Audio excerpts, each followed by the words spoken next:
Good morning from Argentina, namaskar, and good evening to all the Indian viewers and participants. I'm Dinesh Bhatia, Ambassador of India to Argentina, as well as to Uruguay and Paraguay. I have the honor to welcome each one to this very important program of India and Argentina and the New World Order. It's a dialogue among Indian and Argentine think tanks. And to begin with, I must throw some light on what is India and what is Argentina. Because if you ask an Indian what is Argentina, the usual responses would be very far away, close to Antarctica, tango, fun-loving people, Maradona, Messi, and football. And of course, all these stereotypical answers are correct. But Argentina is much more to that. Argentina became independent in 1816 when, of course, the colonial powers were still trying to wrest the power from the last Mughal. Argentina was already among the top 25 wealthiest countries in 1860s and became one of the top 7 countries as per GDP per capita by 1908. Buenos Aires was the 13th city in the world to get the subway metro system, of course, even before Moscow. And of course, the first railway line was already established in Argentina in 1860s. And of course, Argentina has the distinction of having the first live radio broadcast in 1920. And of course, Argentina is a huge country, it's the 8th largest country in the world by geographical area. India is, of course, the 7th largest. And that geographical area, diversity of climates, diversity of people bring both the countries together.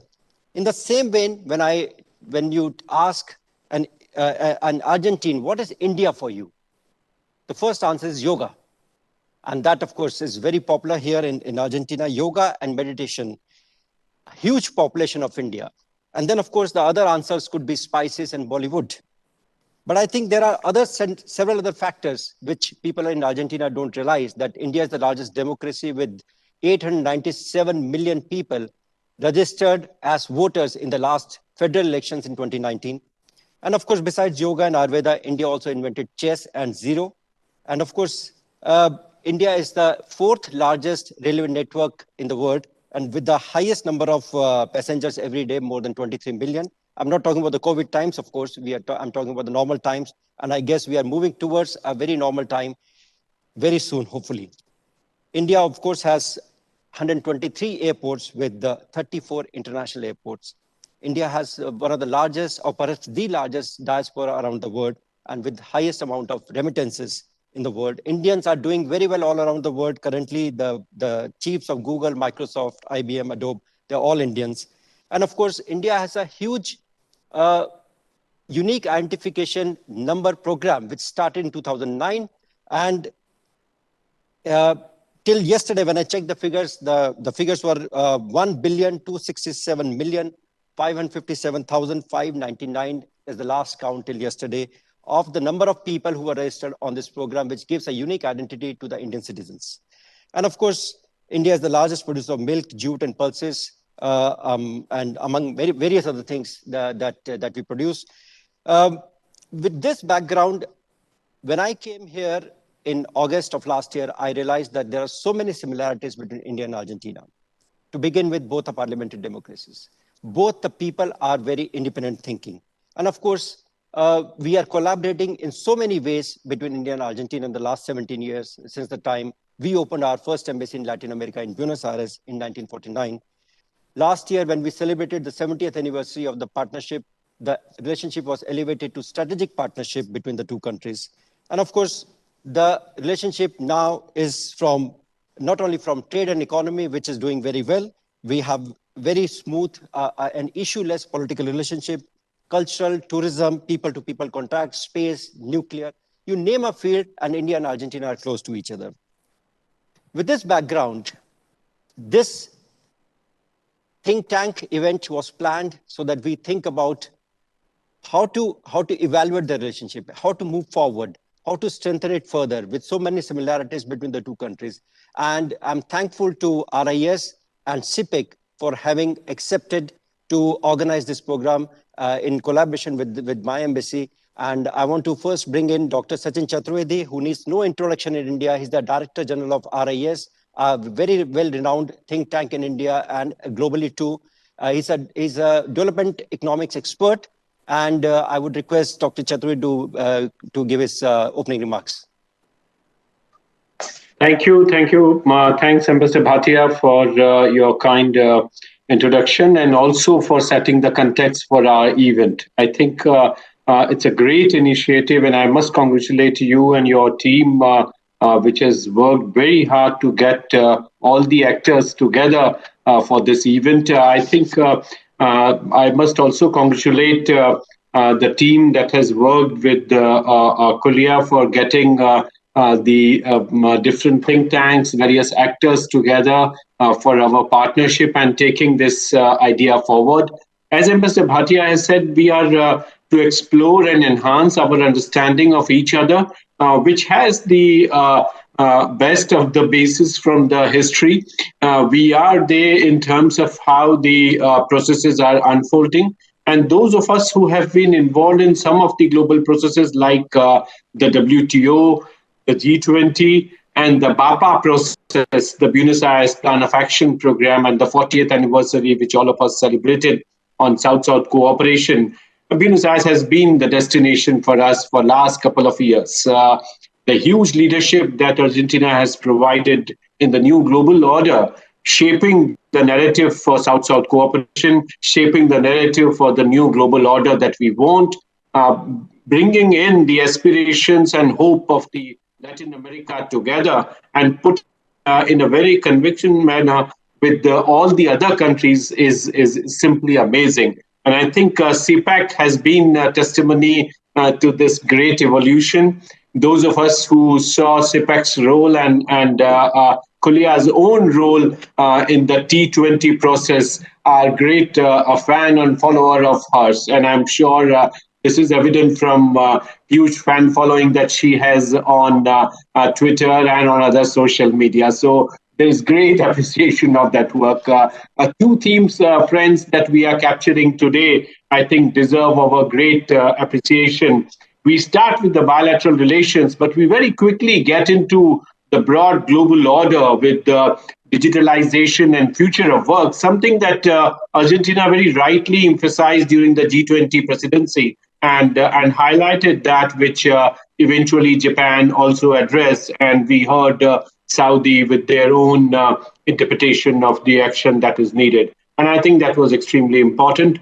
But here the session's caveat is it would bring out the lessons that are important for the global South. And immediately after that, as we talk about the New World Order, we get into the session which would talk more about the new global order post-pandemic, how situation is unfolding, and what kind of new dimensions. So, friends, remain with us. We have chosen some of the most appropriate timings for this session, which can match the needs and requirements of both the continents.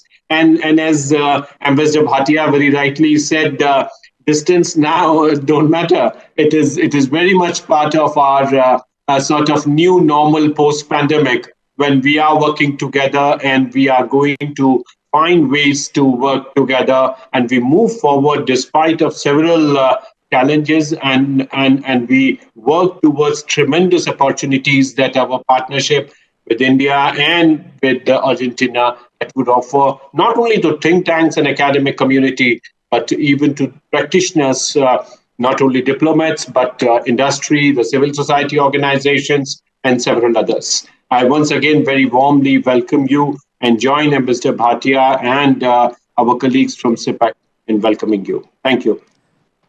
Thank you, Dr. Chaturvedi, for your kind remarks, and your work in South-South Cooperation Developmental Economics is very well known. I would now like to invite Julia Pomares, the Executive Director of CIPPEC, which is the leading think tank, and of course they led the T20 discussions when Argentina had the presidency in 2018. Julia is a political scientist and a renowned economist from London School of Economics. Julia, floor is yours, please. Thank you, Ambassador. Thank you, Professor Chaturvedi. It is such an honor also for us to welcome you today. And hopefully, as you were saying, Ambassador, to start and enrich a fruitful cooperation between India and Argentina. As you know, bilateral relations are cordial and growing and are quite broad. They encompass political, economic, scientific, and also technological cooperation. We also have cooperation regarding Antarctic research and cultural cooperation. And let me confess, Ambassador, that since we started very early this morning, I have not practiced my daily Ashtanga Yoga session today, but I will do it later. And let me introduce, for those of you who are following us from India, CIPPEC. CIPPEC is a non-profit, impartial, independent organization based in Buenos Aires. We are turning 20 this year. We try to provide policy-based recommendations on different issues. And since Argentine presidency to the G20 in 2018, we tried to start a new cycle. It was at that moment promoted by then President of CIPPEC, Jorge Mandelbaum, to foster more international cooperation with other think tanks, and especially this South-South cooperation that is so important for us.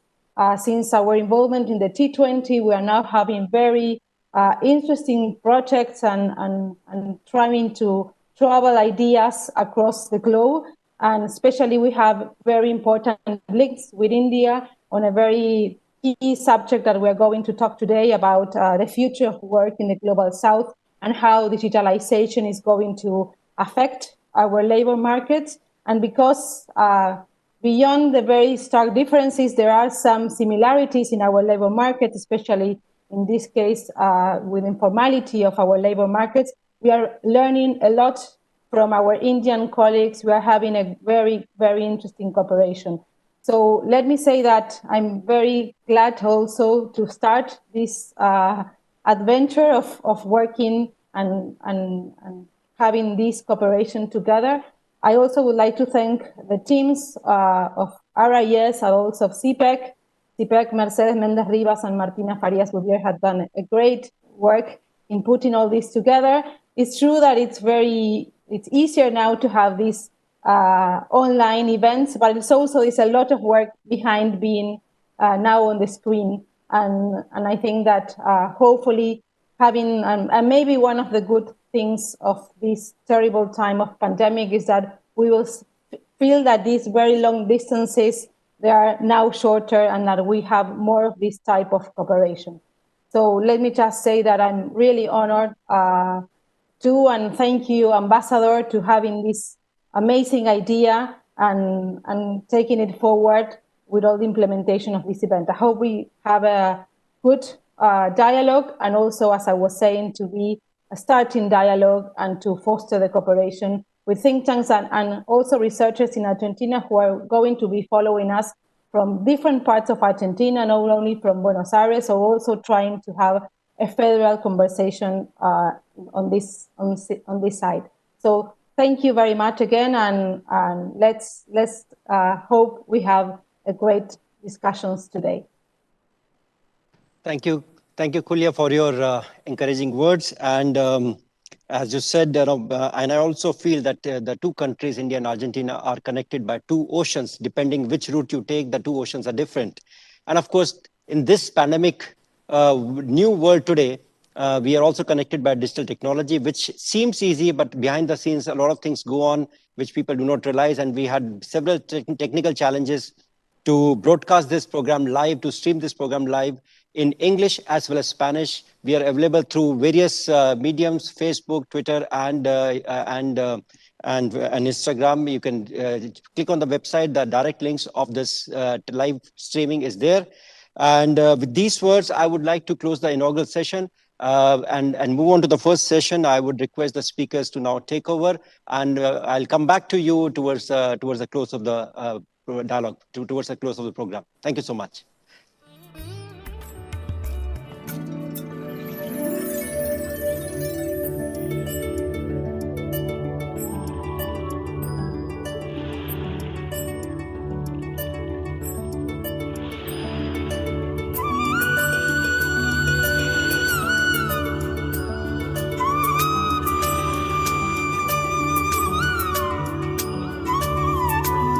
Buenos días, Argentina. Namaste, India. Welcome to our today's discussion. This is the first panel discussion about Indian-Argentina relations today.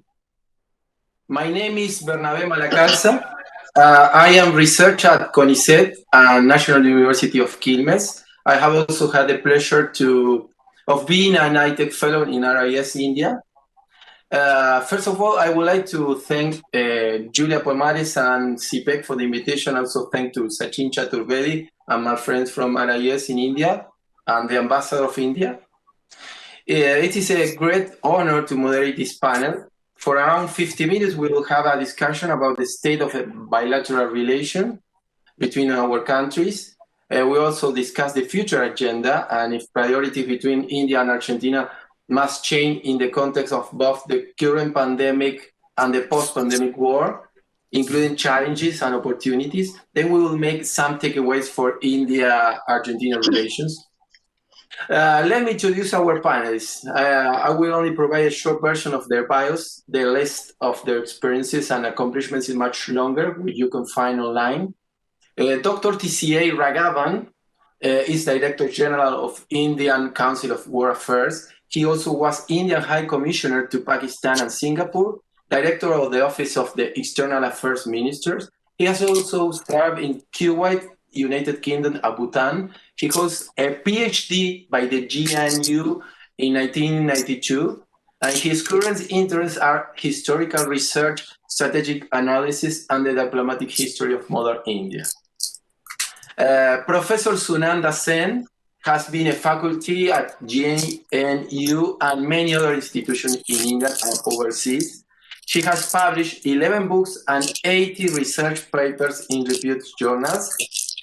Her research interests include development, international finance, and economic history. She is a research associate at Levy Economics Institute in the United States and a life member of Clare Hall, Cambridge. Professor Maria Florencia Rubiolo holds a PhD in international relations and is a full-time associate researcher at the National Scientific and Technical Research Council, CONICET of Argentina. She is the director of the PhD program in international relations at Córdoba Catholic University. Her research interests include Latin America and East Asia relations. Manuel Gonzalo is economist. He has a master's degree in economics and industrial development from UNGS and a doctoral degree in economics from Universidad Estadual Federal de Río de Janeiro, Brazil. He's a researcher and professor at the Universidad Nacional de General Sarmiento, Universidad Nacional de Chilecito, and at the Consejo Argentino para las Relaciones Internacionales. He was visiting researcher at the Center for Development Studies in Kerala. Well, before starting our discussion, we'll give the floor to Dr. TCA Raghavan for the opening remarks. Dr. Raghavan, please go ahead. Thank you very much. And may I say how very delighted I am to be in such a distinguished panel with Professor Sunanda Sen, Dr. Barnaby Malakalza, Mario Florencio Rubilio, and Manuel Gonzalo. May I begin by also thanking Ambassador Dinesh Bhatia, Dr. Sachin Chaturvedi of RIS, and the CIPPEC for inviting me to this session.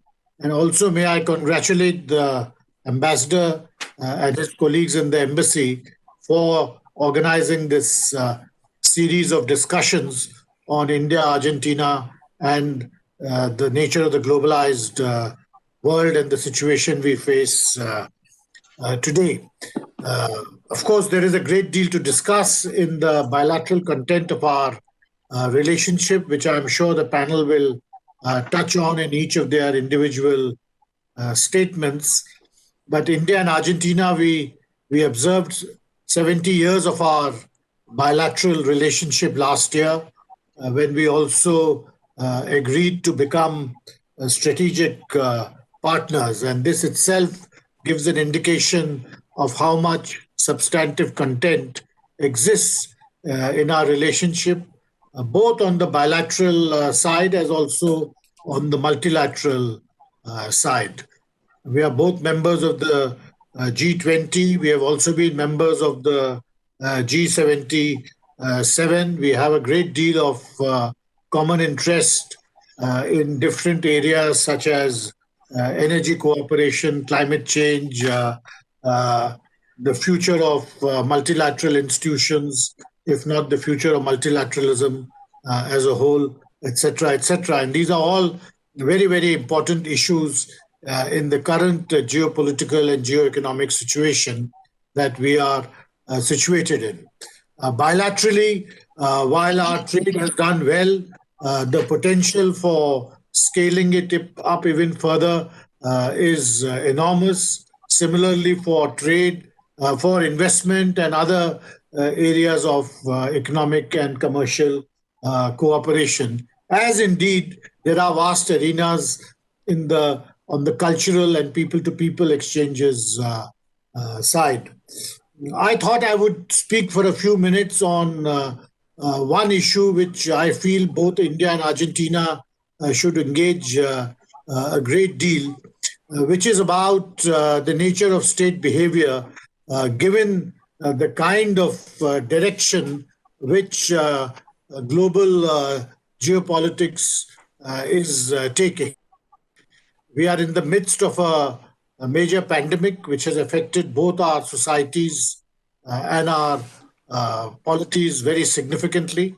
And certainly this is a good time to reflect on certain more fundamental issues which confront all of us in different parts of the world.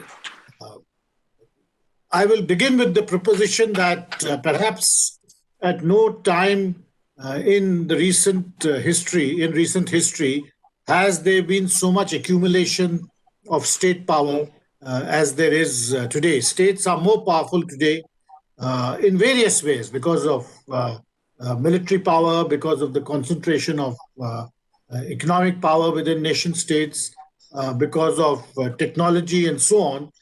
In many ways, states are more powerful today than they ever have been in the past. At the same time, the limitations of states, or even the limitations on coalition of states, are never as severe, has never been as severe as they are today. And there are three very clear examples which illustrate this. First is the pandemic itself. No one single country is in a position to deal with a biological black swan event of this nature on its own. It requires global cooperation and very sustained cooperation of a quality which so far possibly has not been of the order or of the intensity which it should have been. So certainly, I think public health in general poses a series of challenges for countries like India and Argentina, which we require much more working together than would have otherwise been the case in the past. So this is one example of where you find there are very clear constraints on the possibilities of what one state or a coalition of states can achieve on its own. The second example is in the area of climate change, where again, I think India and Argentina have worked together very well in the past, and there is a lot of areas, a lot of possibilities in that. I know, for instance, Argentina is a member of the International Solar Alliance. There are many other specific areas where there is substantial room for cooperation. But my general point is that in the area of climate change, no one state or no one group of states can effectively deal with this challenge. There are again many examples of this, both in our part of the world and I'm sure in your part of the world. I don't need to go into them in any detail, but the general point remains that climate change is an area which requires much more concerted and deep-rooted cooperation amongst different countries. The third area is in the area, the third major reason why, which shows up the limitations on the capacities of individual states, is in the area of technology and technology disruptions. I think the kind of technological change which is changes which are happening and the kind of challenges this is posing for countries, it requires much more cooperation at a multinational level than presently exists. A country like India cannot possibly deal with all the issues which different technologies and technology disruptions throws up. There is no way we can devise a regime on our own without cooperation with other like-minded countries. So my general point is that we are moving into an era, and possibly there has been evidence for this for some time, but the pandemic has intensified that process, also clarified the process. We are moving into an era where it is becoming even more incumbent on countries like India and Argentina, which are members of different platforms, of different groupings. We have no major political issue that divides us, which as often happens with countries in the same region. I think there is a certain onus on both of us to intensify our cooperation, and therefore dialogues of this kind between intellectuals in both countries are very useful. And I will close by again congratulating the embassy, the RIS, and the CIPPEC for putting together this particular series of discussions. Thank you very much. Thank you very much, Dr. Raghavan, to start this discussion. I would like to ask panelists to give us a brief overview of their perspective on the current state of India-Argentina relations and where they think we are headed in terms of our bilateral relation and what are their assessment. Professor Sunanda Sen, we start with you. So the floor is yours. Right. Thank you very much. Thank you for inviting me here. And it's very nice hearing you and Ambassador Raghavan on the very important issues which he talked about just now. Now, the state of bilateral relations, which is the theme of this session, I think, India and Argentina had become even closer with the recent arrangements, recent efforts on part of the two countries to meet again. And in November, September to November, I think at least 10 new agreements were signed between the two countries on cooperation at various levels. Now, here comes the question of at what level? Well, strategic and economic relations, they are important and they have been considered very important. About economic aspects, we find that between the trade between India and Argentina had been going on, but the pattern had been such that Argentina has been mostly exporting the primary goods, soya and various other things, and India had been trying to send out other manufactured goods, of which including nuclear materials and so on. Now, in this context, the trade is not exactly balanced. India has been exporting less than what Argentina had been exporting to India, and the deficit, it remains like that. That there is a 1.4 billion trade deficit between the two countries. Now, given this kind of situation, now I come back to what was mentioned by Ambassador Raghavan about the commonality between the two countries. Both countries are in serious stress now. In addition, Argentina had been very stressed over some time. We all know about the debt, large debt, which was condoned by some private creditors because Argentina was defaulting. In May, it did default, and there had been serious recession over the last 3 years. And prices had been very high, inflation has been very high, etc. Now, in this context, I may mention a few things which Argentina has been doing, as Ambassador had been just now saying, that the state is important in this context.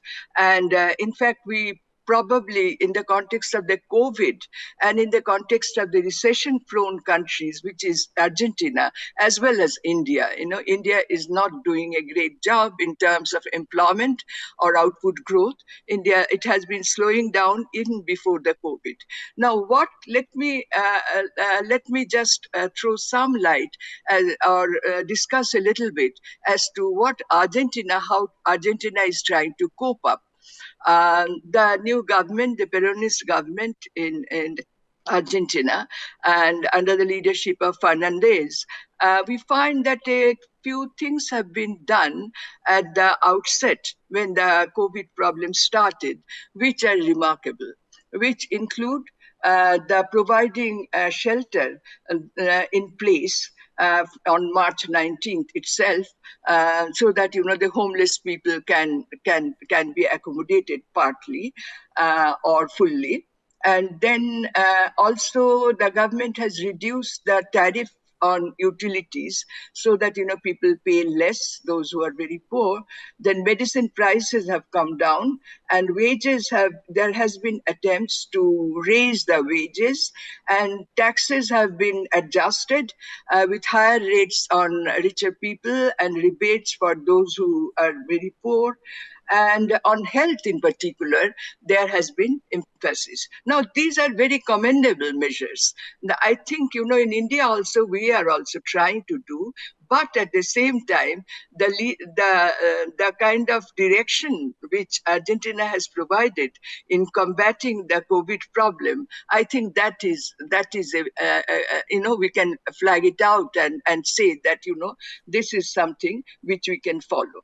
And that apart, well, certainly the two countries need to grow better, need to provide more employment.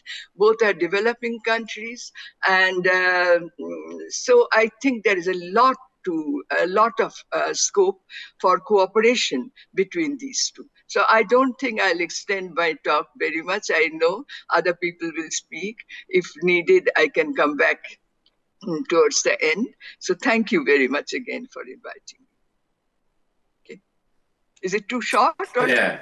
No, it's okay. It's okay. It's on time. Okay. Thank you very much, Professor. Thank you very much. You have raised an interesting perspective on the state of our bilateral relations and the issues of trade and the reinforcement of the states also.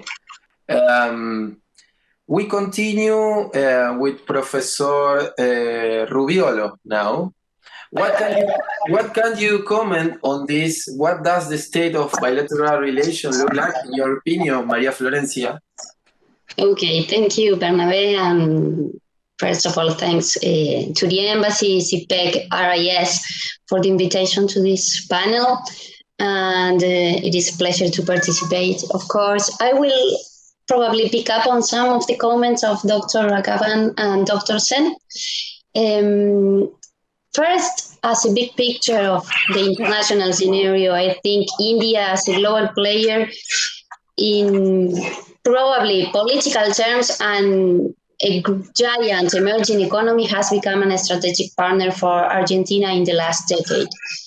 Bilateral relations have a long history, as both panelists already mentioned. There are many commonalities in terms of South-South cooperation, the claim for changes in the international rules in favor of developing countries, and the democratic values both countries uphold.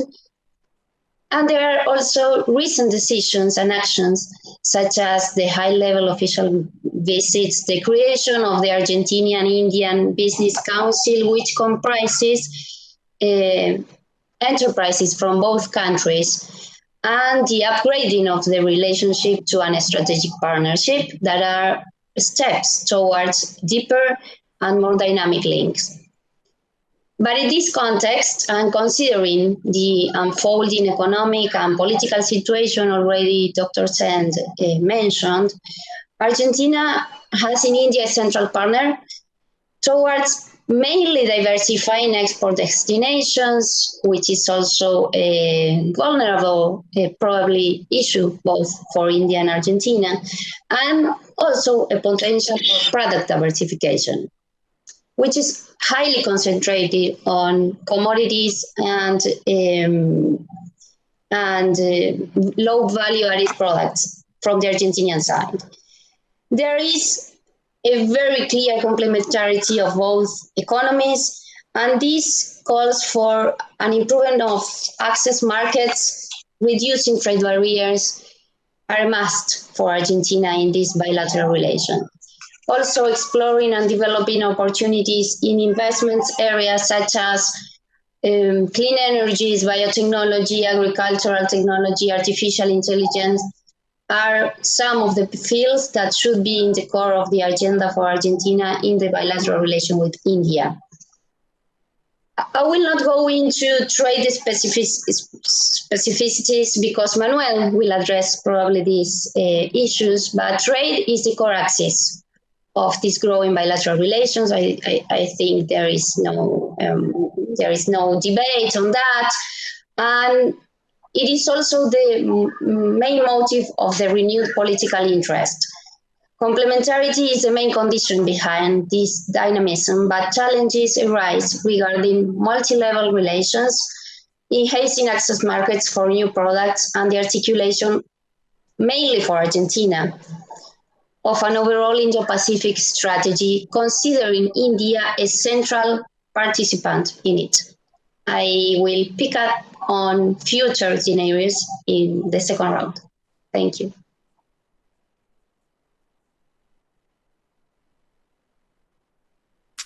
Thank you, Maria Florencia.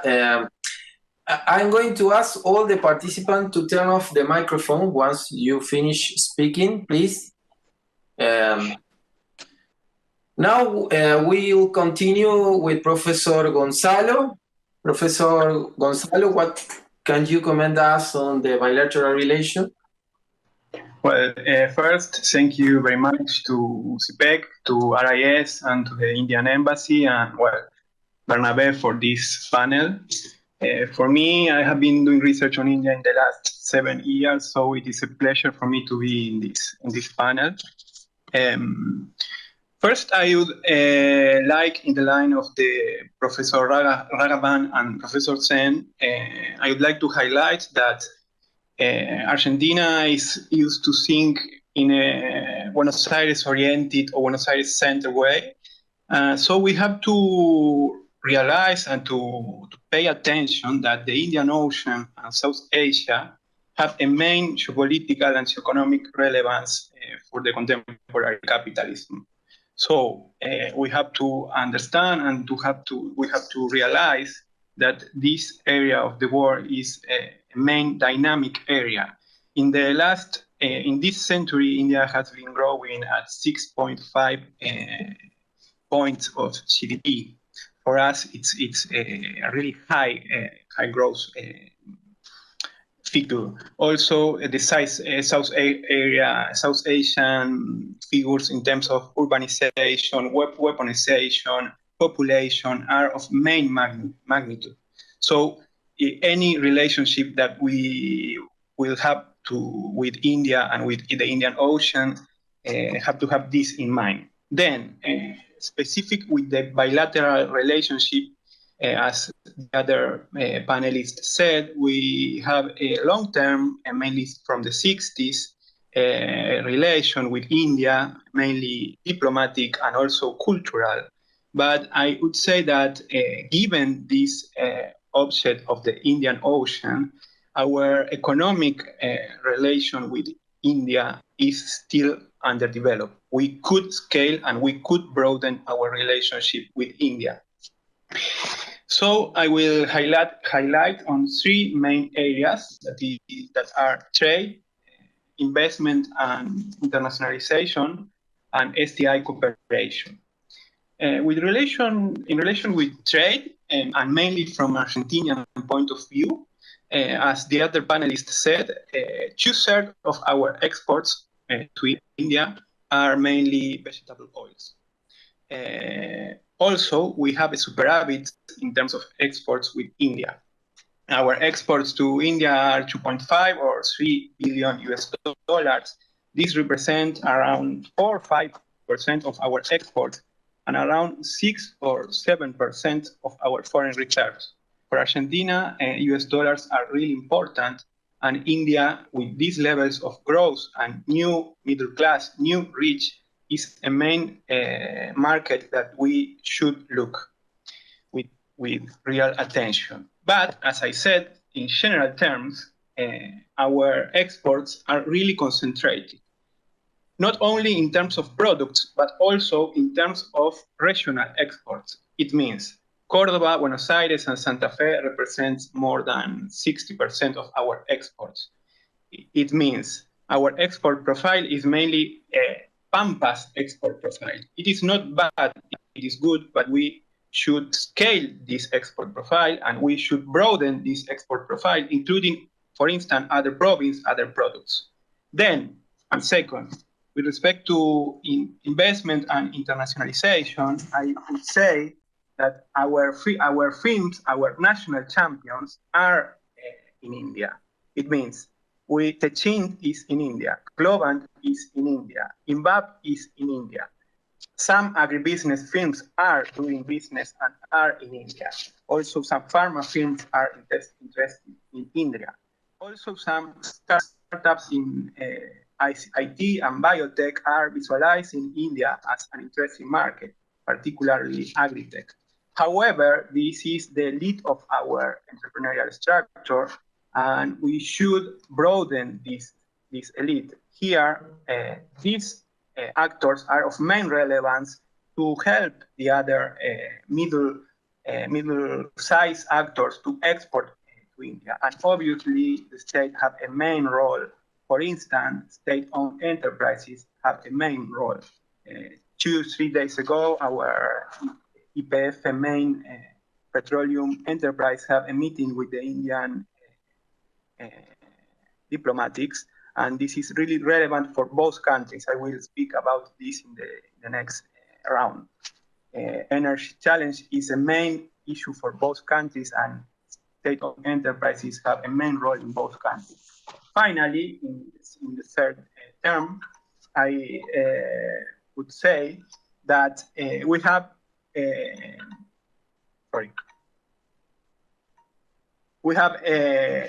in terms of STI cooperation, we have main links because both countries have a dense STI structure. For instance, INVAP is in India. Also, as I said, some ARSAT is doing business with cooperation with India. So in this area, we have a lot to share. We have diverse projects of cooperations, but they are teeny and they need more resources and they need to gain scale. I will come back to this point in the next round. Thank you very much. Thank you very much, Professor Gonzalo. I think there is a lot of food for thought to get out of these interventions. Now, we'll have a second round of questions related to the future agenda. I would like to ask to panelists, in the context of the current pandemic and also in a post-pandemic world, what do you think should be the priorities of the bilateral relation? And which sector will require further development?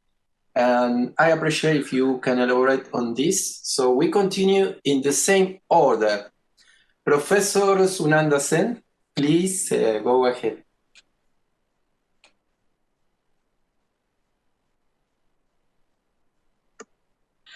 Yeah, thank you. I think, to some extent, I referred to it in my first round, but there are more things to say. Yes, certainly both countries are in a similar state, None of them are doing very well in times of recession and pandemic.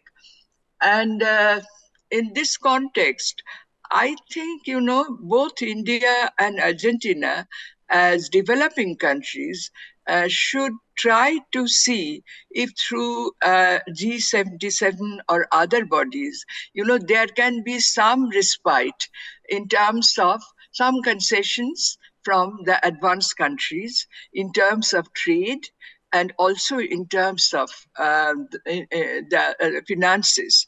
Argentina already was in serious distress and it had to approach the private creditors as well as the International Monetary Fund for a solution.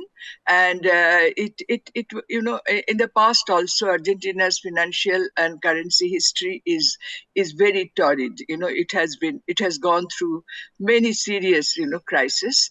But in the recent times, the default which came up in May this year, May 20, that really woke up some of the private creditors like BlackRock in United States, and they agreed to allow Argentina to float new bonds which could replace the old bonds, and the private creditors along with BlackRock, they agreed to buy back the previous bonds, on basis of which Argentina borrowed. They agreed to buy back the previous bonds and also to subscribe the new bonds. So, this is something which, well, it was in mutual interest, of course, not just Argentina, but also private creditors knew that they will lose the money if they don't help out. And IMF also came forward to some extent and said that we will, it did not, it is not like the old pattern of IMF where they always insisted that you must do the reform first and then you do something. But here, in this case, they were more generous and they were more sympathetic, and they did. So what I was trying to say is that both India and Argentina, they have similar position as a developing country. India will have a serious balance of payments crisis also because, what to do?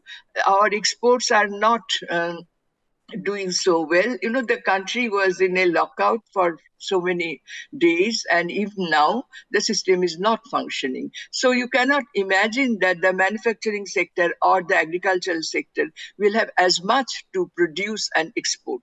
So naturally, the trade front is rather bleak. And the financial front also. I mean, one thing I feel like mentioning, it is very strange, our in today's world, finance and the real economy. I mean, this is my hobby horse, so I can't help. I've been writing on this in many places. So what I wanted to point out is that it is very rather strange situation where finance moves in a direction which is completely opposite. If you ask me, I won't be able to answer why the stock market, even the global stock market as well as the Indian stock market, and maybe in Argentina also, why they're doing well when when even the US election is not finalized, or when the political situation is not good. And of course, in terms of economic reality, the whole world is in a very bad shape. So these are the things. So Argentina, you see, India is also caught up in the same kind of trap. So what happens, people put their money and speculate in these markets, and no concern with the real economy. So that money generates, you and me, we can invest in the stock market and get some capital gains, but that will not lead to any production, not any output.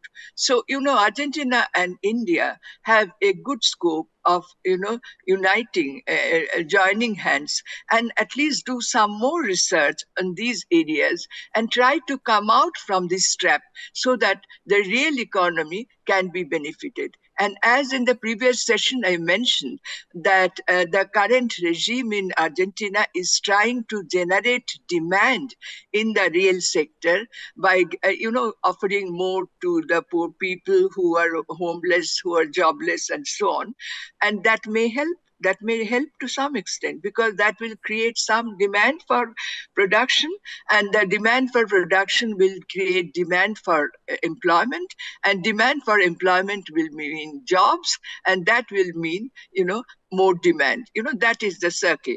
So therefore, I think India and Argentina have big possibilities of joining hands, putting their minds together and think of some cooperation where they arrive at a better state than what is going on right now. Thank you. Thank you very much, Professor, for your illuminating perspective. As you say, both countries have a common vision. We are developing countries. Argentina is under economic stress and needs the support of India and the international community to renegotiate its debt. I think it's very, very important, this. Now we continue with Professor Rubiolo. Professor, the floor is yours. Thank you. Well, as I mentioned previously, there are many challenges. I believe both countries need to confront, but I will only address Argentina's one. I separated them in 4 points. The first one, I think, is one I already mentioned, is the need to articulate an integral overall strategy of foreign policy actions and economic insertion priorities in the Indo-Pacific as a whole, as a big region, not only directed to individual countries, as we usually do. Understanding that in this equation, India has a central role as an emerging Asian economy, potentially a giant one. And for us, it has a balancing role, especially in trade, because we have a high concentration on trade and a huge deficit bilateral relation with China. So India acts as a balancer there for Argentina. A second point would be for us to identify and actually develop a more diversified export basket, which has already been mentioned, is highly concentrated on commodities and low value added products from Argentina, reproducing an asymmetric style of relations. A third point related to the previous one would be the need to develop a more multi-level and multi-actoral approach to bilateral relations. This would be, I guess, integrating more the provinces in the decision-making processes of foreign policy and economic strategies towards India. Some provinces, as Dr. Gonzalo also mentioned, have a key role in the bilateral trade relations, such as Santa Fe and Córdoba. They concentrate 60% of bilateral trade, particularly exports to India, and the country is among the main destinations for both provinces. There is a need to identify particular needs and interests from these provinces and to articulate them to the overall economic and foreign policy strategy. And the fourth point, and I think we will all agree on this, and I guess it's the main reason for this event, is improving mutual knowledge, which is, I believe, a main and an urgent challenge. This could be motorized through national and provincial activities, channeled by universities, trade chambers, international relations secretaries in many of main provinces in Argentina. They are located in different territories, and they could help develop a better and more accurate understanding of Indian dynamic needs and particular characteristics which many sectors already don't know as well as we think, and both private and public sectors could be benefited from a strategy like this. I think these would be some further steps we could take to improve mutual relations in a coming future. Thank you. Thank you, Professor Rubiolo. Very interesting what you say about the need of multi-level and multi-actor perspective foreign policy. A good point. Now we continue with Professor Gonzalo. Thank you, Bernabe. Well, as we were talking about, I think that our cooperation will be in the context of the Global South. And I think that this cooperation should be oriented, and our efforts should be oriented to solve our main problems, societal and productive problems. In this sense, as we know, both countries have a relevant structural heterogeneity, both productive and also social. India, since the 80s, have been introducing the mission-oriented framework to technological development and have a long-term, or at least more than 4 decades, in implementing mission-oriented policies. This framework could be useful, and the experience of India could be useful for Argentina, because India is used to deal with structural heterogeneity. India have one of the main space programs for a developing country, and also a huge or relevant part of the population with basic problems. In this sense, I will pop up some main issues that both countries should put as main challenge, and also both countries have some knowledge and experience to share. A main issue that appeared with the COVID is the housing problem. India have a lot of migrant workers, and this was an issue for the COVID spread. So, and Argentina also have an issue with housing. I think that here we could develop joint projects in terms of sustainability construction, in terms of pro-poor building, in terms of and a lot of industries that are related to construction and to housing. This is a main issue for both countries. Second, we have health. Yeah, I mean, India have a long-term and a really interesting pharma and health industry and sector. And in concrete, we can do cooperation in terms of kits, in terms of telemedicine, in terms of biotech, and why not in terms of vaccines. A third issue, as I said before, I think that energy and sustainability and clean energies are a main issue for both countries. India has a main challenge in terms of energy. India have a lot of, at least 8 public sector enterprises at energy, and we have vaca muerta. In this sense, that I think that we have to strengthen and to reinforce our relationship around vaca muerta and around the Indian energy challenge. In third term, well, as we know, India have a great big science history, mainly based on space, nuclear, and also defense. Also, the Indian Ocean is experiencing a weaponization process. I think that here, Argentina have also some capabilities, mainly in space and nuclear. For instance, both countries have been trying to involve the private sector in terms of space. Argentina tried with Frontech, and India is sending a lot of startups to the space. We could share this experience, India could share this knowledge, and we could advance in this agenda. Also, audiovisual and e-learning is a main issue. India have a main market, and we have capabilities in terms of audiovisual.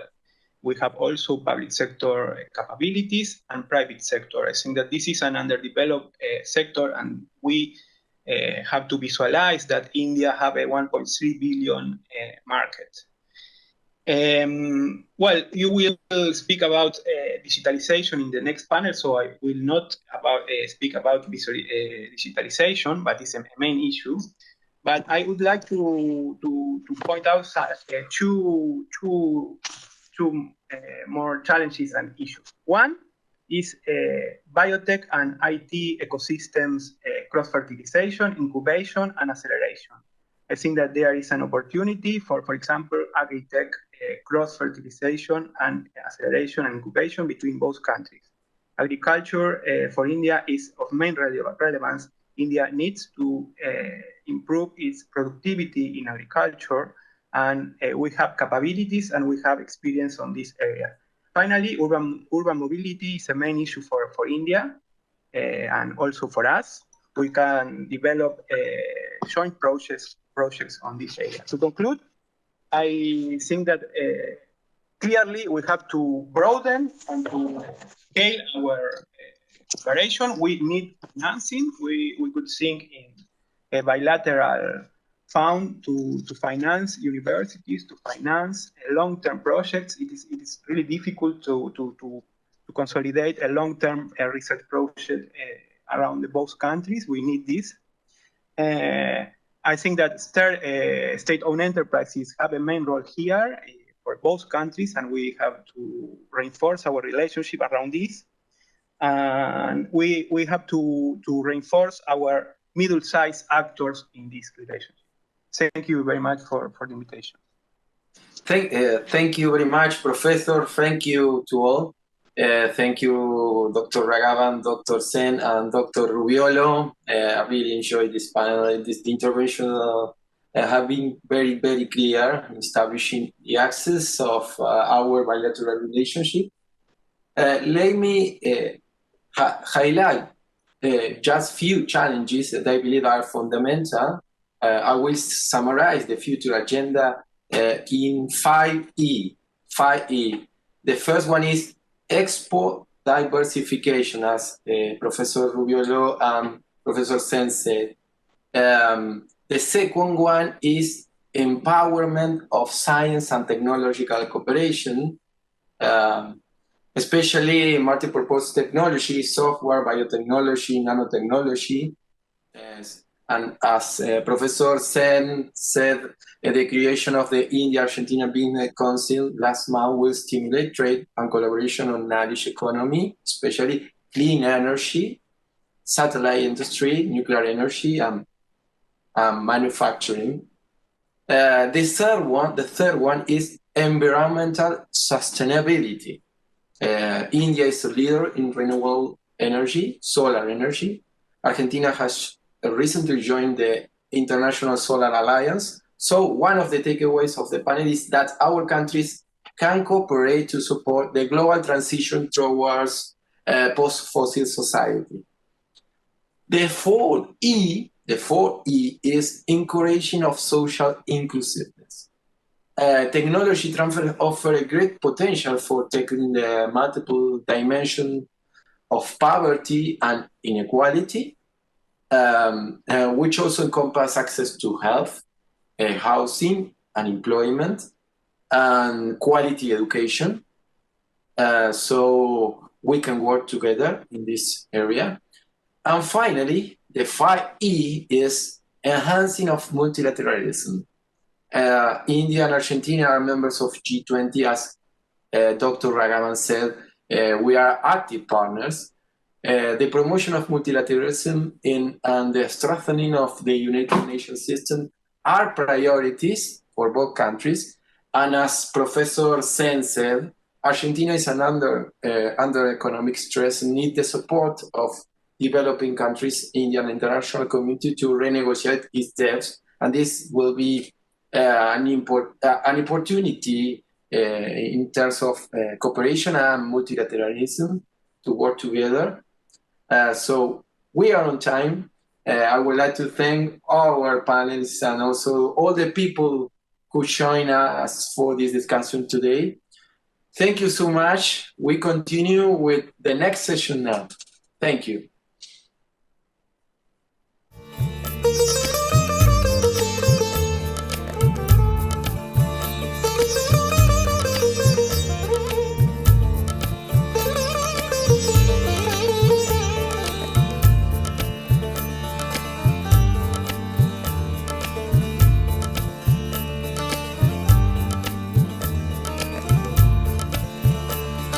Welcome everyone to the panel on globalization, digitalization, and the future of work, lessons from the Global South. In this panel, we have 4 invited members.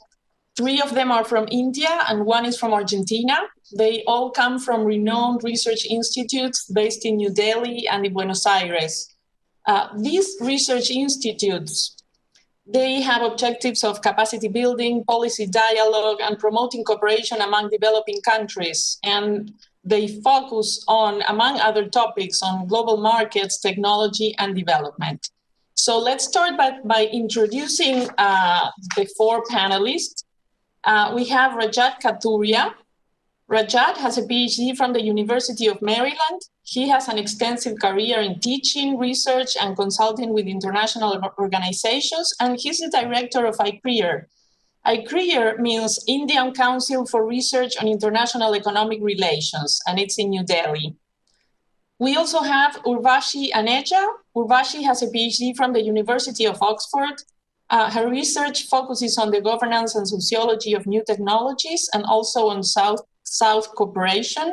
And she is the founding director of Tandem Research. She's also a columnist for the Indian Express. Now, Tandem Research is a new and very fast-growing research center also based in New Delhi. We have Sabyasachi Saha. He has a PhD from GNU in New Delhi. He's a researcher and a professor at RIS. His areas of expertise are innovation, technology, international trade, and industrial policy. RIS is the Research and Information System for Developing Countries, also a research institute in New Delhi. And from Argentina, we have Ramiro Albriel. Ramiro is a professor at the University of Buenos Aires. He's a principal researcher at CIPPEC. He has led several global research projects relating to technology and labor, including a task force for the G20 and a project of the future of work in the Global South of the IDRC. And CIPPEC is the Center of Public Policy for Equality and Growth in Buenos Aires. So we have here all experts in technology, labor, globalization. So let's talk about those topics. Let's start with the global market for services. We have a growing global market for services. So can you tell us more about the opportunities for India and for Argentina in this global market for services? How do you see these opportunities? How do you see them in a world post-pandemia? Are they changing? So let's start with Rajat. And you need to unmute the microphone first, Rajat. Thank you, Ring, for that generous introduction. Thank you, RIS, and thank you, India, for inviting me to be on this panel. It's a privilege on this panel. It's after the president of Argentina, and where there was a lot of emphasis on technology and the future of work. And when India takes on the presidency of the G20 in 2022, I think there will also, from the Indian perspective, also be a lot of focus on technology and the future of work. So it's a privilege, as I said, and there's a lot to learn from Argentina. And I'm sure that several research institutions, including RIS, ICRIER, and Tandem that I've just heard of today, congratulations, Urvashi, and wish you all the best. I'm sure all of these institutions will be working towards developing a very robust agenda for the G20 for India's presidency in 2022. Let me try and address your question in the following manner. As India sort of goes through a structural transformation, and it's not a sort of very, very customary Irene structural transformation because we moved from agriculture straight into services, naturally, a lot of people feel that services is likely to be the panacea for India's problems, especially in the labor markets, because India has a huge demography. I won't call it a dividend yet, but it has a huge demographic advantage it needs to leverage. There's several people that are moving out of agriculture and coming into the labor market. There are several people coming into the labor market for the first time. So they're very, very large numbers. And a number of people think that services is likely to be the answer for India's labor market issues and provide productive employment opportunities. I, for one, don't think that services will sort of completely provide that opportunity. It has to be enmeshed and embedded with manufacturing. So it has to be manufacturing, which provides the labor-intensive jobs. And obviously, manufacturing is going to see a lot of services embedded in them. But it's no gainsaying the fact that services is going to become a dominant part of our economy in terms of GDP as we go along in the future. Currently, services sort of enjoy 60% or about thereabouts as a percentage of GDP. In developed markets, that number could go up to 80%. So I think India is on the trajectory to increase services as a percentage of GDP. But our employment, and when you look at the future of work, I think it rests on manufacturing. It rests on services embedded in manufacturing. That's going to be the core. And then there will be a lot of productive employment opportunities provided in new technology. But for that, India has to invest a lot in education. India has to invest a lot in skills. And we have to invest a lot in vocational training. So all in all, I am very optimistic that India will be able to address its labor market challenges and the future of work, but we have to do a number of things before we are actually able to leverage that. And I just want to sort of a word of caution that this services determination, as far as the labor market for India is concerned, I think it's a little overplayed. So those are my sort of opening remarks, Irene, and I'm happy to come back and take further questions.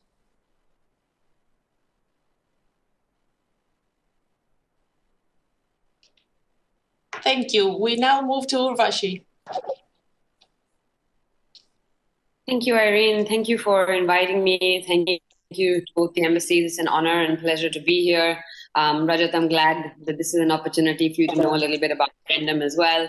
I should say from the beginning, I'm not an economist, so it's fairly intimidating to be among such wonderful economists.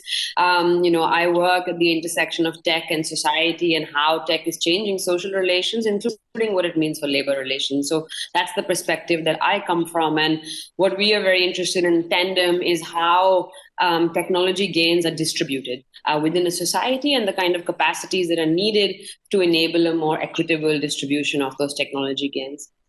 So my remarks, I think, will come from that perspective. And I think I'd just like to echo, to start with what Rajat pointed out. I think the emphasis on services to me also does seem overplayed. If you look at other economies, the capacity for manufacturing to absorb the large low-skilled labor, it is manufacturing that provides that capacity. And within the services sector, especially if you look at automation trends, and if you look at how entry-level jobs are being automated, it's hard to imagine how the services sector alone could provide those jobs for young people entering the workforce.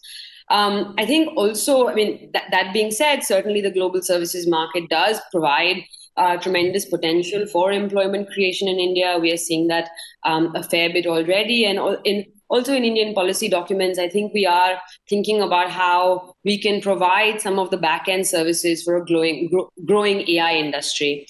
Some of the data annotation, data labeling work, a lot of that we see happening in India. We see a lot of impact sourcing happening in India as well. But I think the point that I'd like to make here is that it is important to also look at what is the future of the AI industry itself, and then accordingly calibrate what could be the employment potential in a country like India. So a lot of the conversation is around how we can create new jobs through data annotation, through data labeling, and some of the back-end AI work. But if you speak to computer scientists and you look at where the AI space is headed, it does seem that big data is going to be less important 10 years from now. And I think that's the important thing to keep in mind as we design what could be the Indian contribution or how India fits into the global value chains around AI.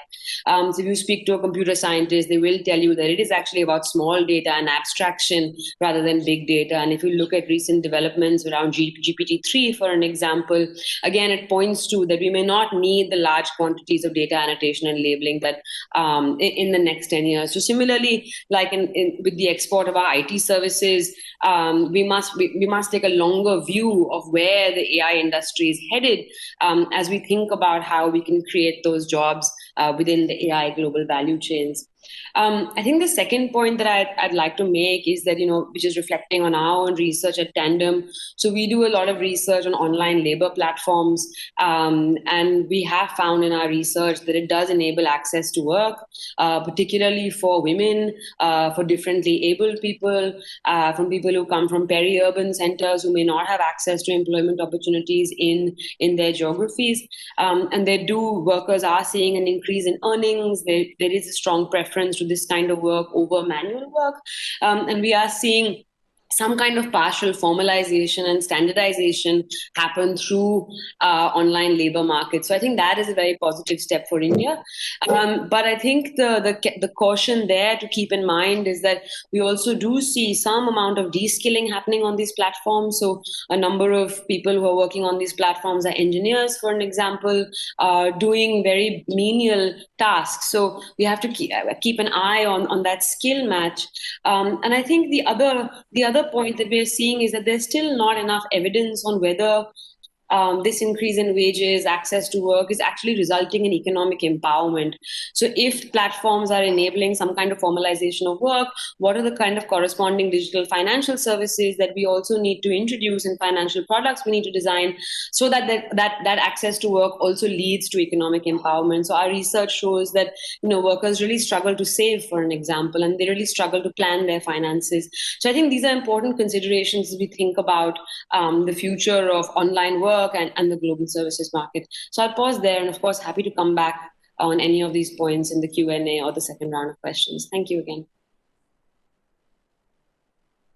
Thank you, Urvashi. So now we'll hear from Savayashi.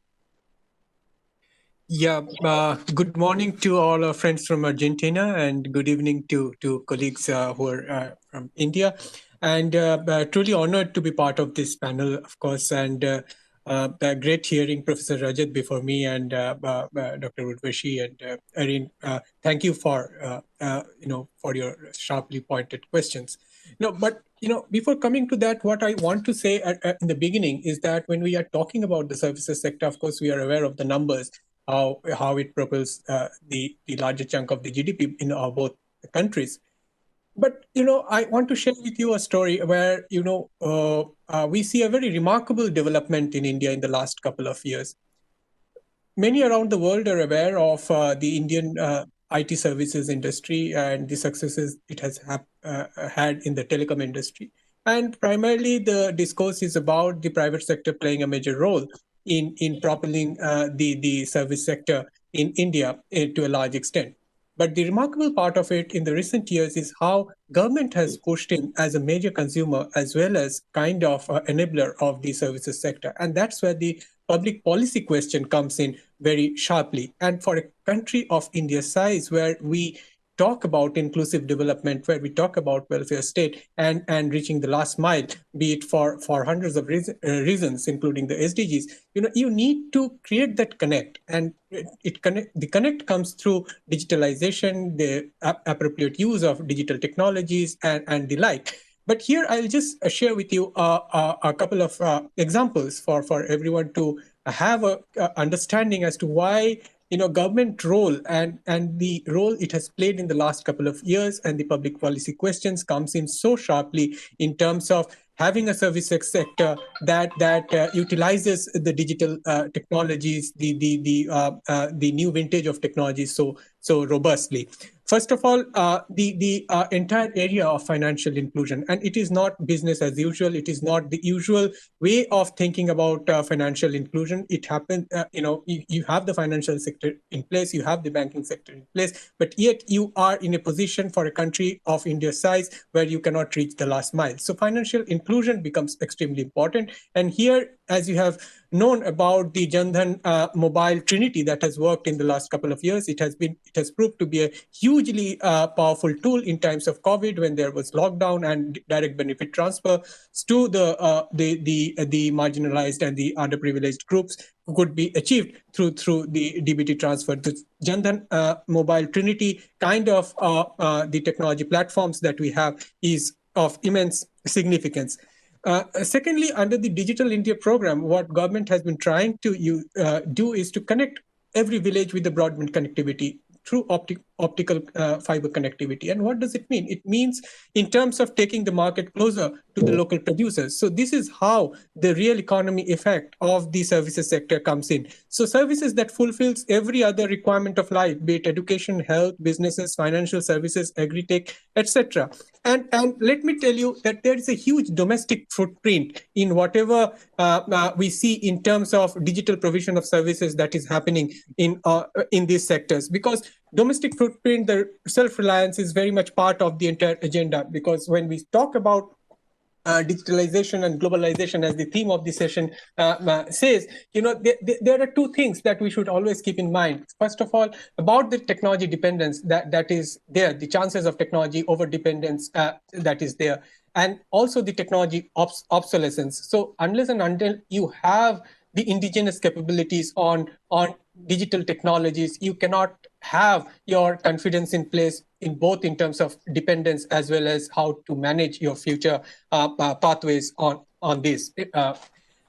Thirdly, something that is happening, a very significant development in recent times is about, as we know, the G20 mandate of the universal health coverage. But how do you do that? How do you see it happening? And for a country of India's size, unless you have everybody connected through platforms, we already have created that base to some extent. There is this health insurance scheme that reaches even the poor people. It's a huge health insurance scheme called the Ayushman Bharat.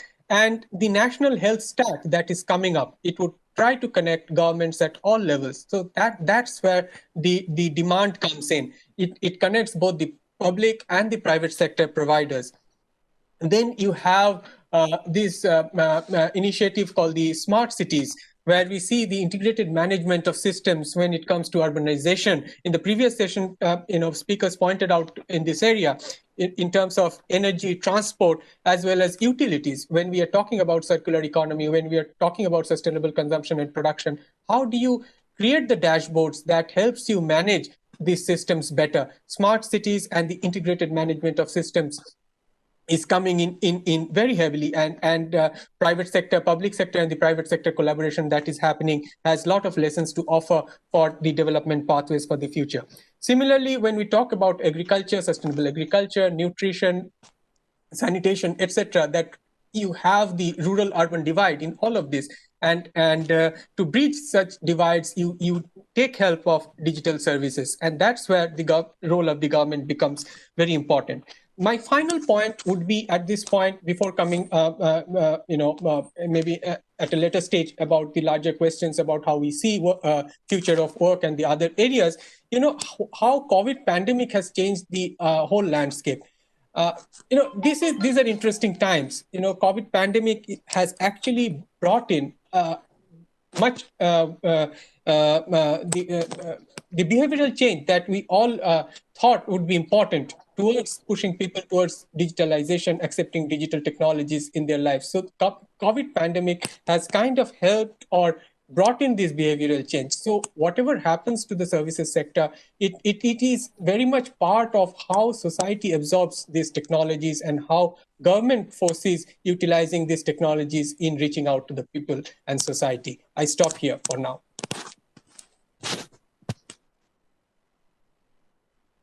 Thank you, Sabyasachi. And let's now hear from Ramiro. Hi, everyone. Thanks for the invitation.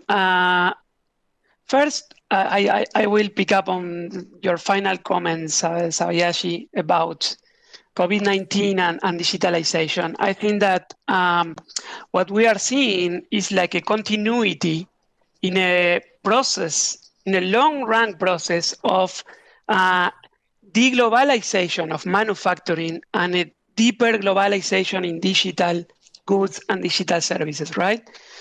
In a way, I think that we will have much more trade in bits than in goods or atoms in the future. And I think that the COVID-19 just accelerated this trend, right? And so talking about global services particularly, I think that we are also witnessing a unification, a creation of a single market for this type of services across the globe. And I think that it represents huge opportunities for our countries. We have capabilities and we are much cheaper than workers up in the north. So I believe that there's a huge opportunity there. I think that for India, maybe I'm more optimistic than you, because I don't know why, but I think that it's going to be the Indian model in a way, right? In a way, we had this manufacturing-led Chinese growth model, and we are moving toward this services model that in a way has more to do with Indian history, with Indian development, with Indian capabilities, with Indian demographics as well. So I think that you are set to lead. That's my optimistic view about this. But of course, again, we share a history of failure about managing structural transformation. So I'm not saying that we are just going that you're going to be part of the high income group anytime soon if we don't think we don't change what we do. So again, I think that there's an opportunity there, but also there's a set of challenges that are huge in India and in Argentina as well. I think that the biggest challenge in both cases is to avoid the idea of we have these aisles that are connected to the global market. And instead of that, how can we expand these sectors and make it part of our traditional sectors, right? Just in a way, just following Rashad's ideas, right? How can we increase the services content of exports, the value added in traditional production? Maybe that's our main goal.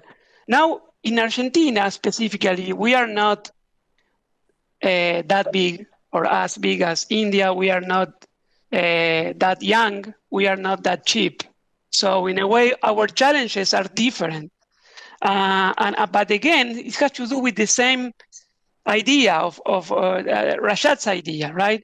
How can we reinforce pre-existing capabilities? how can we recover dynamism in traditional sectors. For example, we have this in agribusiness in Argentina, but we lack this dynamism in manufacturing. So I think that if we are thinking about development, we need to think more about how to connect different sectors inside our country than how can we export these services as aisles, to the global market. And I believe that there we have the same challenge. We share the same challenge. Of course, in Argentina, we also need dollars to make our economy function. So there we have also a huge challenge in the near future, and maybe this sector can provide some solution about this, our own specific traditional historic problem of scarcity of dollars. But again, I think that there's an opportunity there. I think that for India is higher than for Argentina. I think that we can learn from each other at the policy level, at the private sector level, and also at an academic level, just listening, sharing data, sharing comments, and so on. So, well, I will just stop here. Thank you, everyone. So there are a lot of points in common in what you're saying. Some of you are talking about having bridges between services and manufacturing. You're talking about the urban and rural divide, and also the point of in India having cases of qualified workers sometimes reducing to doing menial work. And these are different points, but they all point towards something similar, which is if we want a service sector and technology to be a motor of development, it needs to be something that benefits a large part of the population. A country cannot grow based on services. It's only a very few people are able to work in services and have skills that are compatible with working in services. So clearly, to services to be a motor of growth, there needs to be a lot of adapting of the workforce to take advantage of these services, not only to work in services directly, but also take advantage of these services in manufacturing, in agriculture. And in that sense, there is a lot of investment in education and in infrastructure to do to improve on this front. So let's keep talking about technology. So technology is becoming ever more sophisticated, and artificial intelligence is becoming a reality. So let's talk about artificial intelligence. Is it transforming industries in India and Argentina? Is it a reality in a relevant way? In what manner? And how can we exploit artificial intelligence, and how can we exploit technology more generally for development? And we start again with Rajat.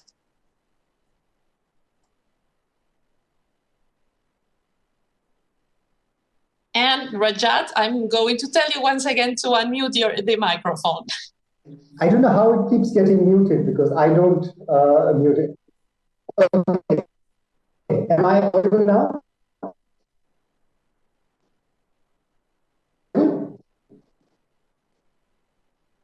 Hello? Am I audible? Yes, we can hear you now. Yes, we lost you for a second, but you're back.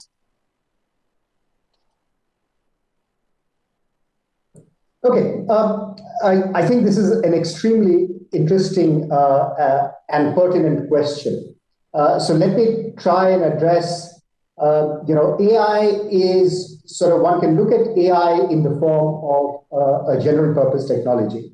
And let me try and sort of adapt my remarks to the broader question of services and employment as well. So bear with me while I sort of develop the argument. In ICRIER, a couple of months ago, we did a paper on the impact of artificial intelligence on GDP through the conduit of what is called total factor productivity.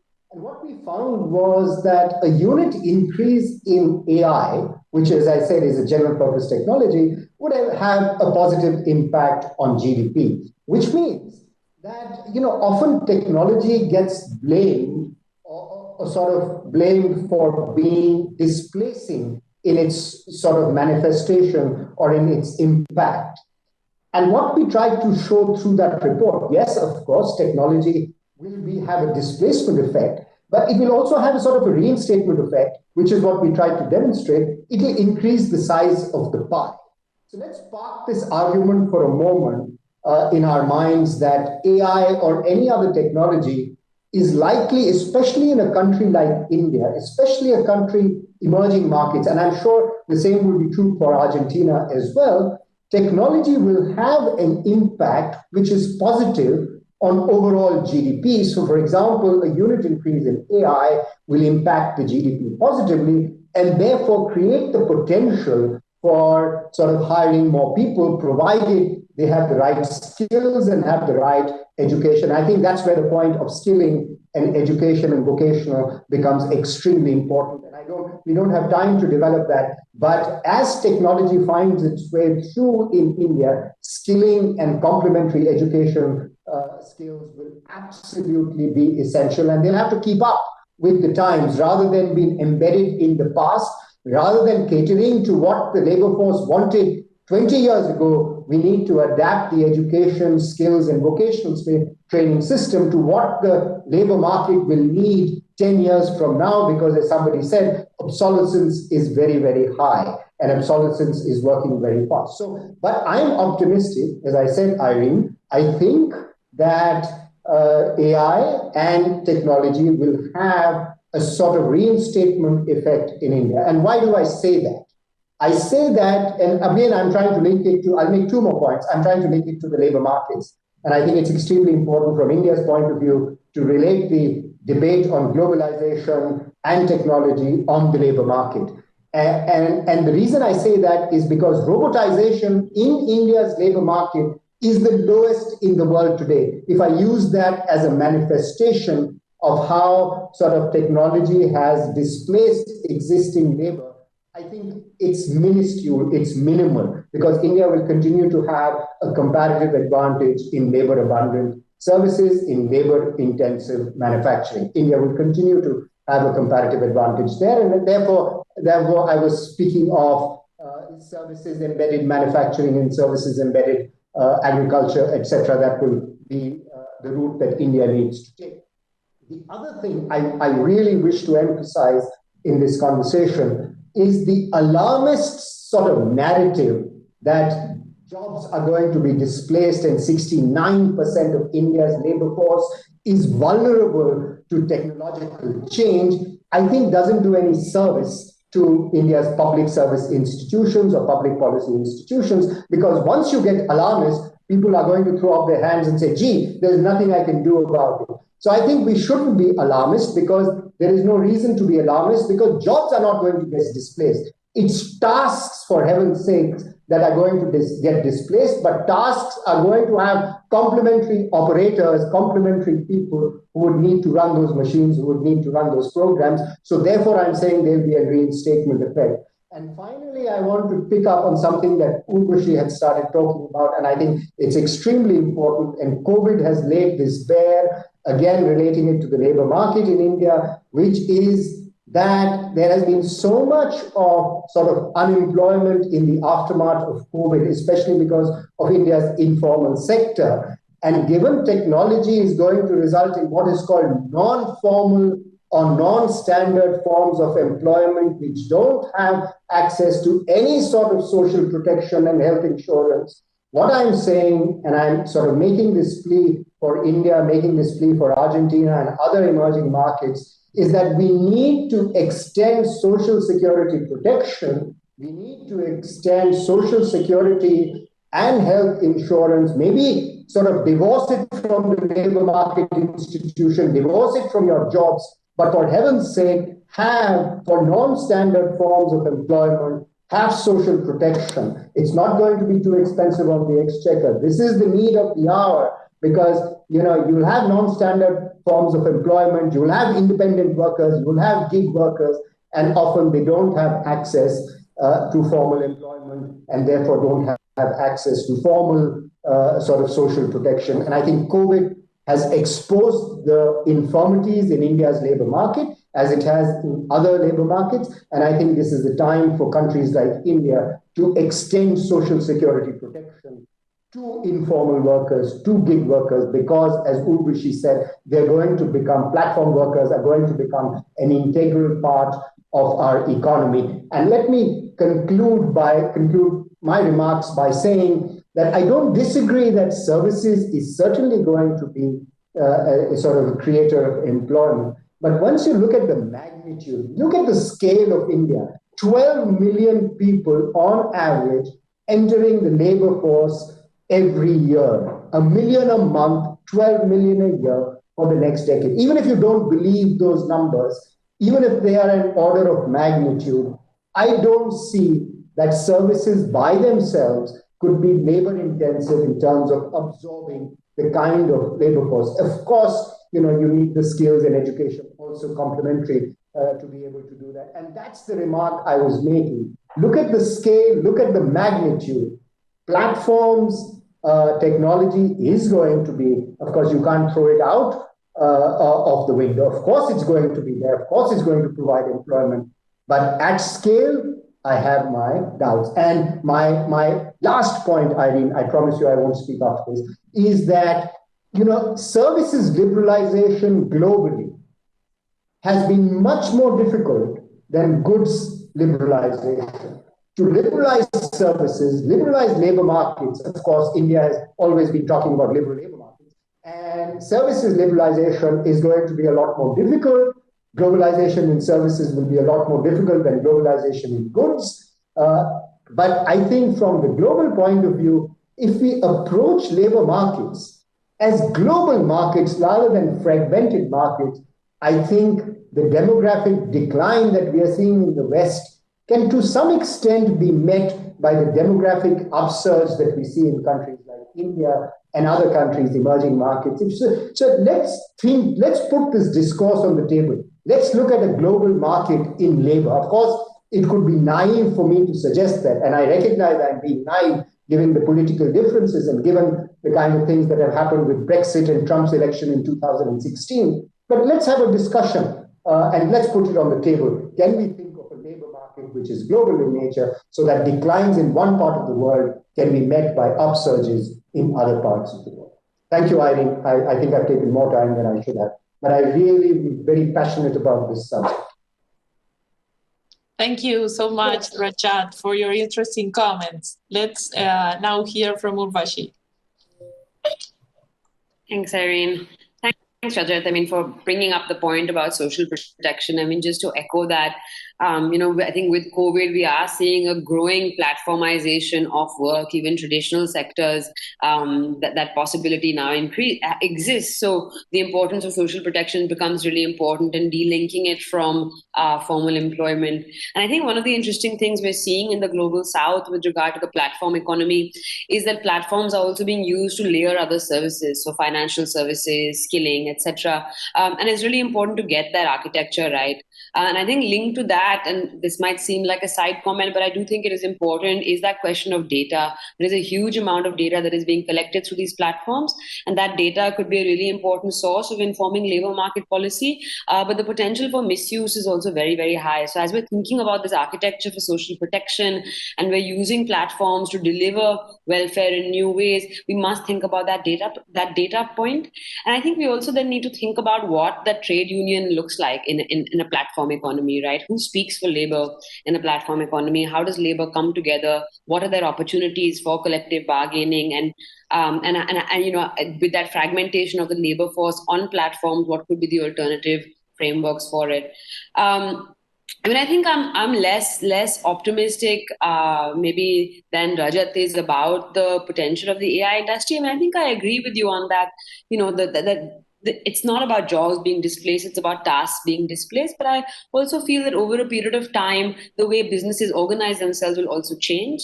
And you may not need certain kinds of people at certain kinds of roles. So you may not need as many people at an entry-level job as you need. And that might take time. So displacement might be around tasks, but the restructuring of businesses would, over a period of time, change the type of jobs and perhaps also the quantity of jobs. And again, if we look at previous waves of technology technologization, it is typically women who have got the shorter end of the stick on this. So I think it is really important to think about how we protect women in the AI industry, or as AI starts transforming industries. I also think it is important, and I'm just adding on. I don't want to repeat what was previously said. I also think it's important to think about technological choices. So what are the choices that one has to make as a labor surplus country, and how are those choices different from an industrialized economy, or where you have a shortage of labor? And it might be different choices around automation. So I think that's an important point as well.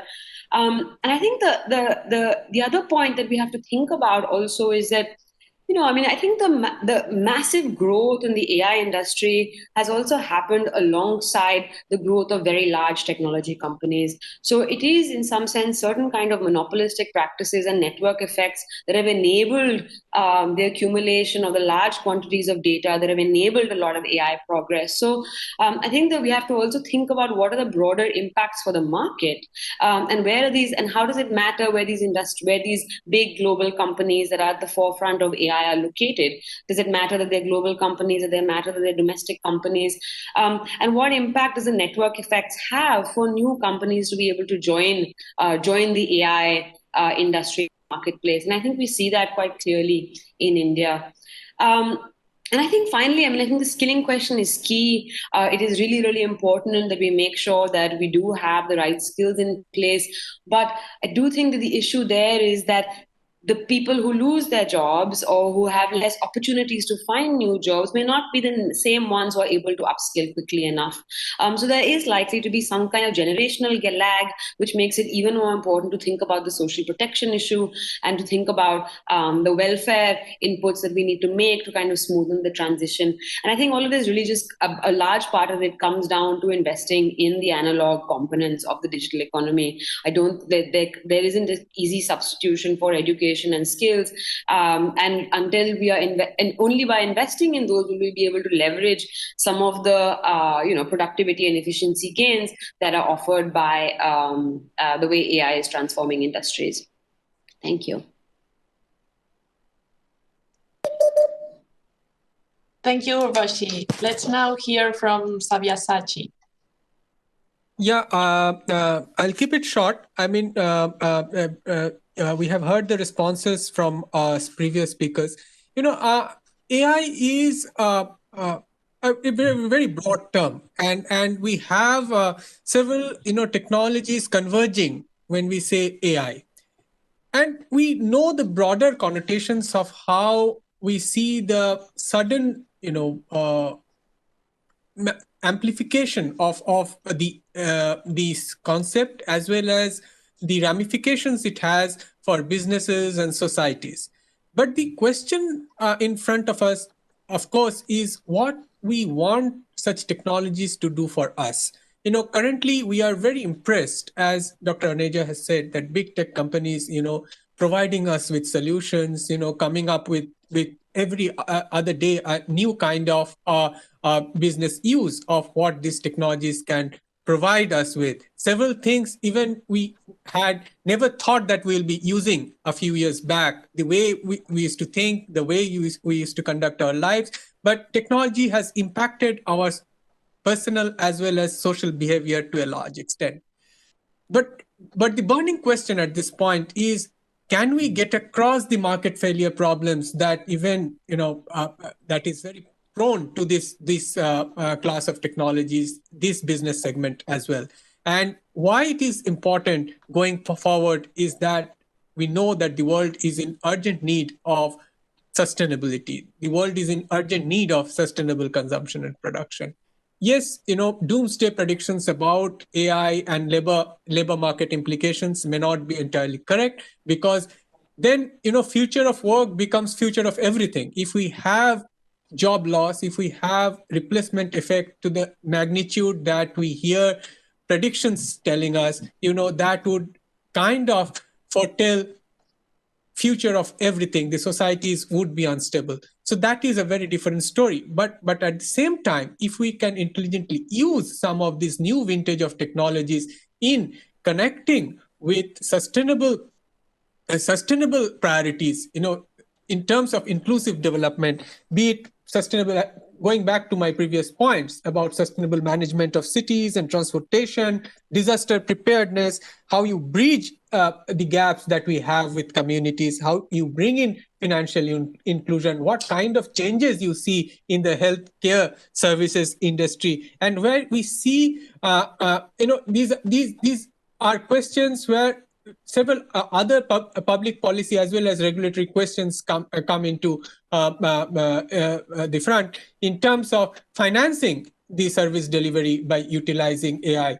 In terms of the charges, user charges, of several of these things, you have to have an equitable impact of utilization of such technologies on the society, as well as, in terms of the kind of environmental sustainability that we desire. And AI is a very powerful tool. It is a very powerful tool in the sense that it can magnify whatever we do to a large extent. It can inform societies, it can change societal behavior, and we can use it very positively in terms of bringing in the kind of change that is urgently required at this point. Thank you. Thank you very much, Sabyasachi. Let's now switch to Ramiro. Okay, I'm going to keep it short too. First, I think that, again, I'm going to be the optimistic of the table, maybe. But, I mean, economic growth is a byproduct of technological change. I mean, it's impossible to think that we will get improvements in well-being without technological adoption, without thinking new ideas, new artifacts, new technologies, right? So we cannot miss that because we are emerging countries, because we failed to adopt technologies on the first place. I mean, I think that this is, in a way, what I'm saying, following Rashad's idea, is that we need to foster technological change until manage the consequences of that. But we cannot block technological change because it means being an underdeveloped economy, basically. So this is my first message. Second, what is AI? AI is many things, as Sabayashi said, but maybe it's about creating data-rich environments, right? Big data, small data, whatever, and make decisions out of it. And for Latin America, we did the same exercise as you, Rashad, for Latin America, following Philip Achon's, growth model. And we found the same outcome, that it's an opportunity to stop depending on good luck. I mean, we are always trying to see if commodity prices are going to go up, because that's the only way we can get improvements in well-being. And that's not the way. I mean, for once, we can try to focus on ideas, on technology, on productivity. So I think that AI as a general purpose technology gives you this opportunity. That's my view. And in Latin America, again, we always prefer just to wait for someone knocking on your door saying, okay, this is economic growth. This is for you. No. I mean, we need to create that. We need to foster technological change and deal with the consequences. And of course, in order to do that, I think that the skills dimension is key. Of course, we all said that, but again, as maybe with previous technologies, it was not the case. Maybe it was more about technology. It was more about artifacts. But now I believe that it's really about skills. And I'm not sure if technology is always displacing labor. I mean, maybe with the first industrial revolution, we had this skilling, right? With children inside factories. But then with the electricity, it was totally different. And then with the ICTs in emerging Asia, also, it creates a lot of jobs. So I think that we have to make a bet for AI or for technology for the future.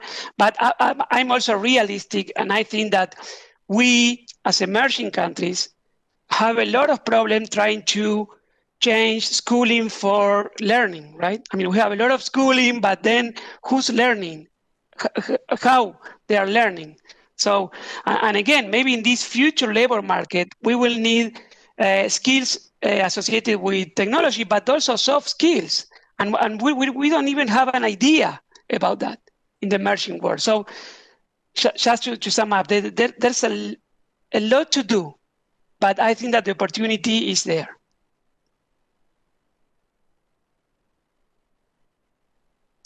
Thank you, everyone. Yes, I share many of your views. Argentina and India are labor-intensive countries, but that means that there is a huge opportunity for technology to improve labor productivity. And like small investments in technology can mean huge increases in productivity with a condition, as long as these investments in technology are complementary to labor. If they are substitute for labor, then they are not improving labor productivity. They are maybe improving the production process.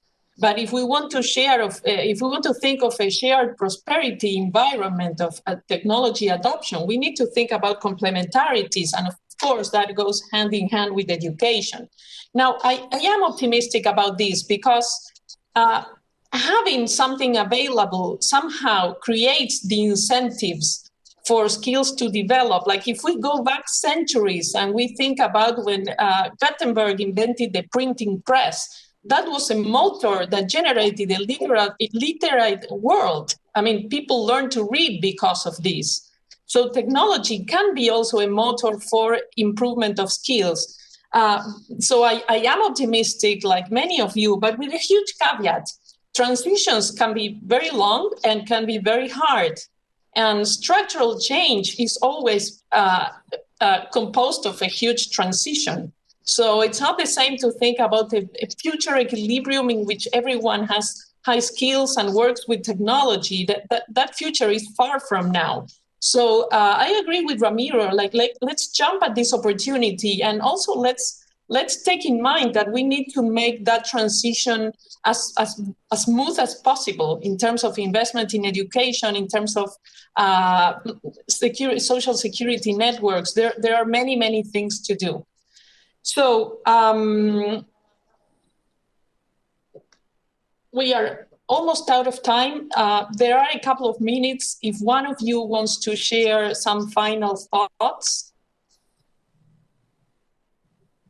Does any of you think that the COVID situation has been a push towards adopting technology? Are children learning more about technology? Are children and teachers learning more? And can this be beneficial somehow? Can we take something beneficial out of the COVID-19 situation in terms of technology adoption? Oh, certainly. I mean, if you permit me, I think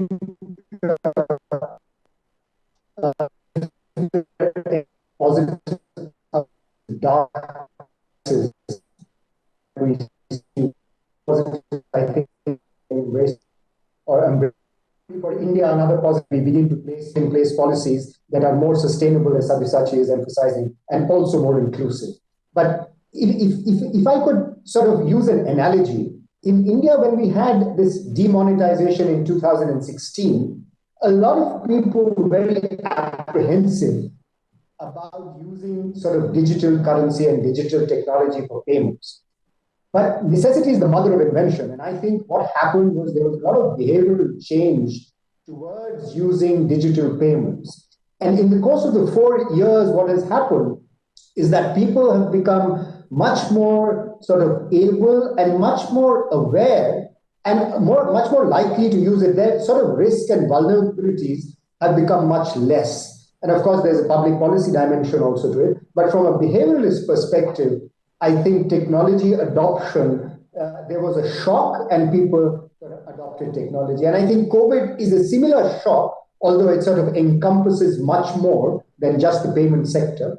And some of the technological adoption, I think, will become permanent in nature. It will not remain, all of it will not remain permanent, but some of it will remain permanent. It reminds me of a model that I did in graduate school called the Dornbusch overshooting model, which says basically that when you have a shock, the initial response of the market is to overshoot the long-run equilibrium value. And I think COVID has just done that in terms of technology. We've overshot probably in the aftermath of COVID. We've overshot, in some sense, technology, using too much of technology. Sort of as things become normal, we'll come down. But the new equilibrium will be higher than from where we started, which is sort of what Don Bush said, and which is what I think is going to happen. Some of the changes will become permanent and will be there to stay. And I think this will be a good thing.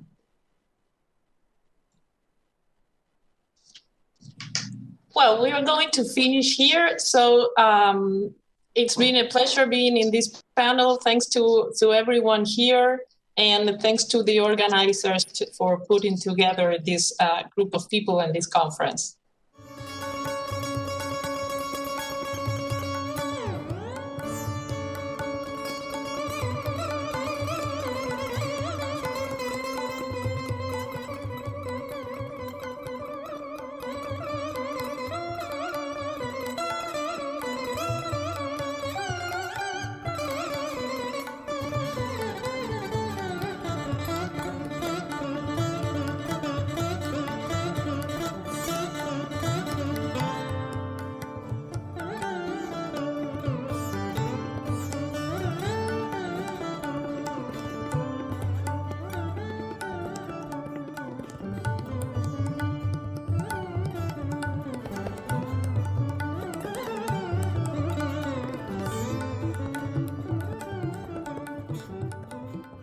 Well, good morning and good evening to everybody.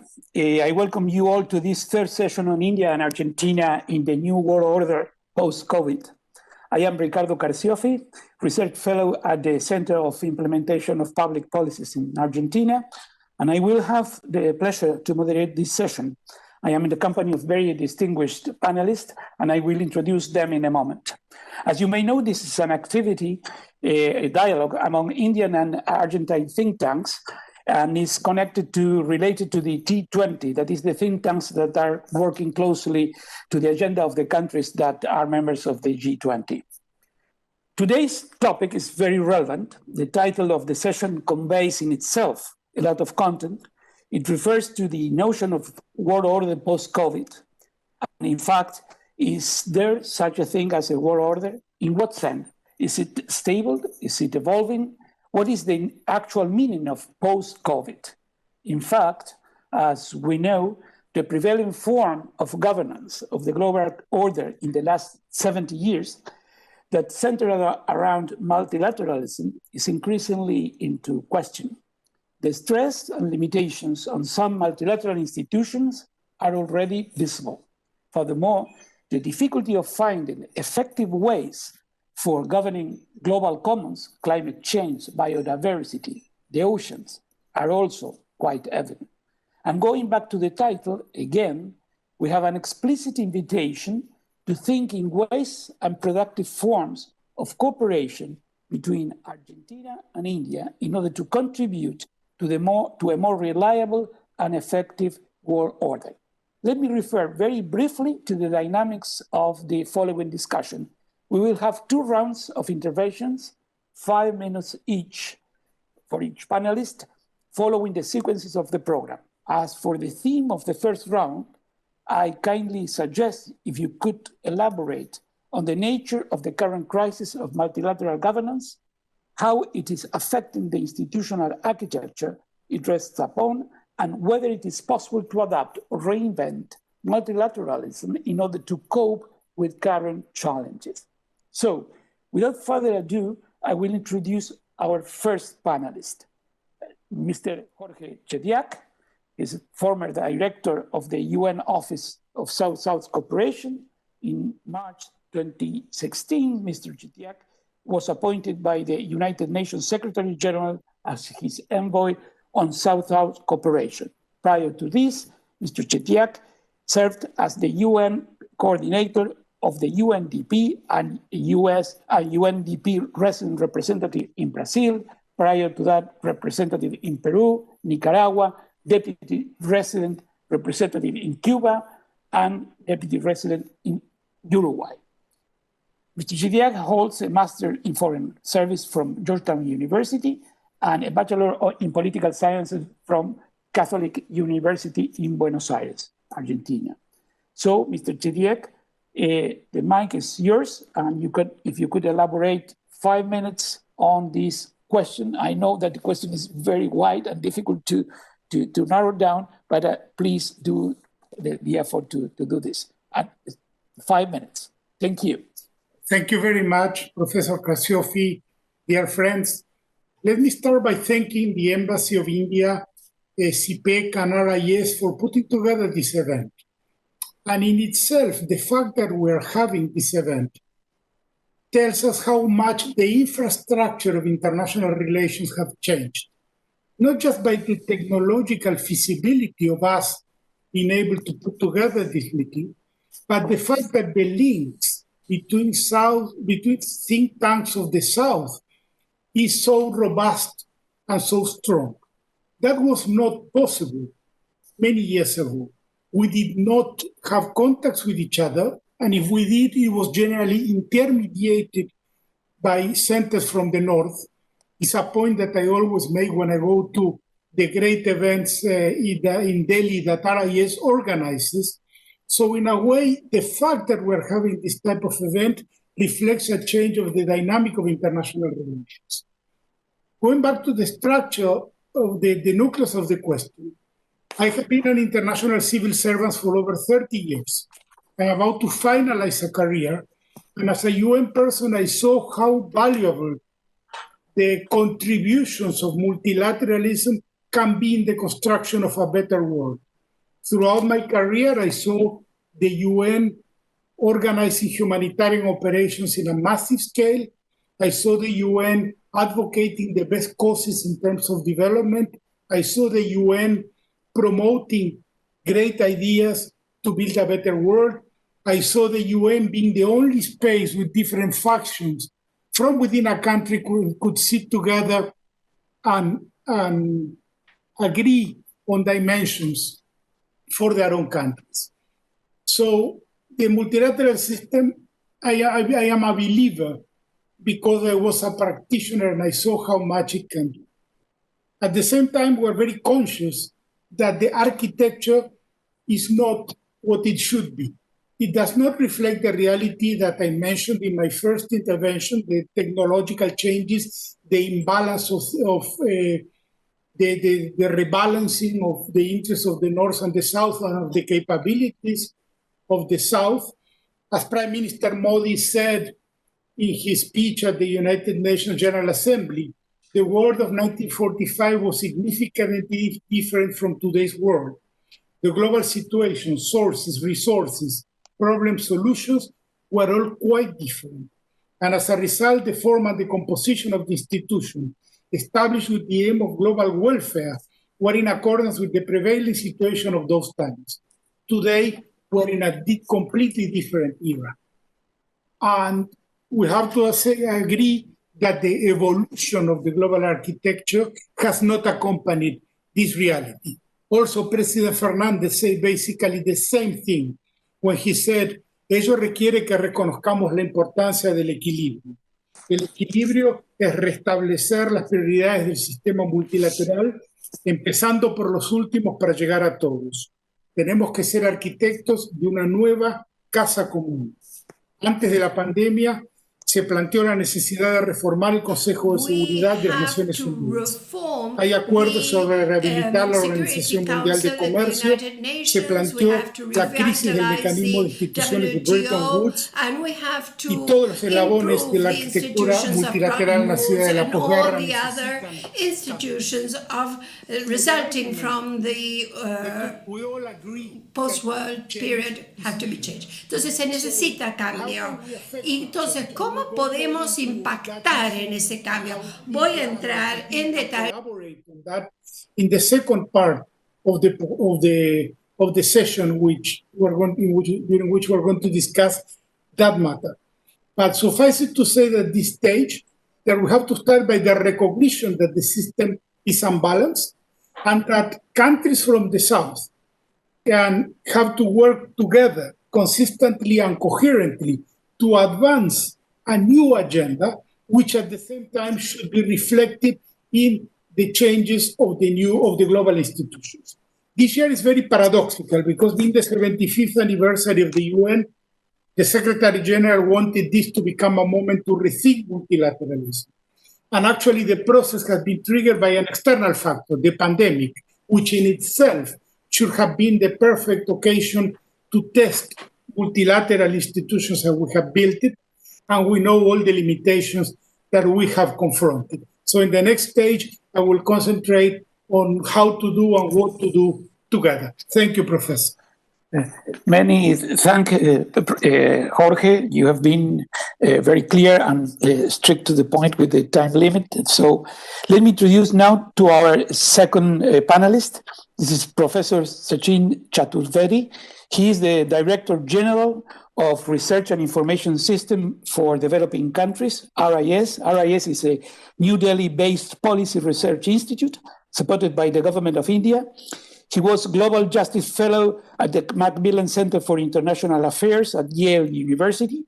He has done his PhD in economics. He works on issues related to development economics, involving development finance, sustainable development goals, and South-South cooperation, apart from trade, investment, and innovation linkages with a special focus on WTO. He's also a member of the Board of Governance at the Reserve Bank of India. He's one of the foremost commentators on India's external sector, economic engagements, and partnerships. He has authored and edited more than 20 books, apart from contributing to several chapters and research papers in prestigious journals. So, Professor Chaturvedi, the mic is with you. Thank you. Thanks, Professor Ricardo, for your very generous introduction. And it's a great pleasure to have this panel with some of my great friends. Each one of them I have had great opportunity of working. So I'm extremely delighted in their august presence. And I think, Mr. Moderator, you have set the tone very right, beginning with the multilateralism. And I'm very glad that my very dear friend Jorge spoke before me and set the ball rolling, not only as a practitioner, but also as somebody who is passionately involved in terms of how the actors from the South scale up their contribution in the global governance. And that's the point I would like to highlight, Professor Ricardo, when it comes to the crisis of multilateralism. I think the crisis of multilateralism is emanating not only because there is rise in nationalism and there is rise in the power to assert and create disequilibrium in the global processes, but there is also a rise in South's disengagement in contribution in terms of the innovation that is needed for global governance. And it is this contribution that we need to come out from. This sort of amnesia that has set in, I think, is something that we need to address. As I said, I have my friends on the panel, and I'm very much in awe with the paper that Gladys very kindly contributed when she visited RIS. And this paper is worth reading. It is about the theories that have emerged from Latin America when it comes to our thinking in terms of not only global governance, but about the theory of development. So the crisis of multilateralism is emerging because there is a crisis in our perception on economic development and social development that we see.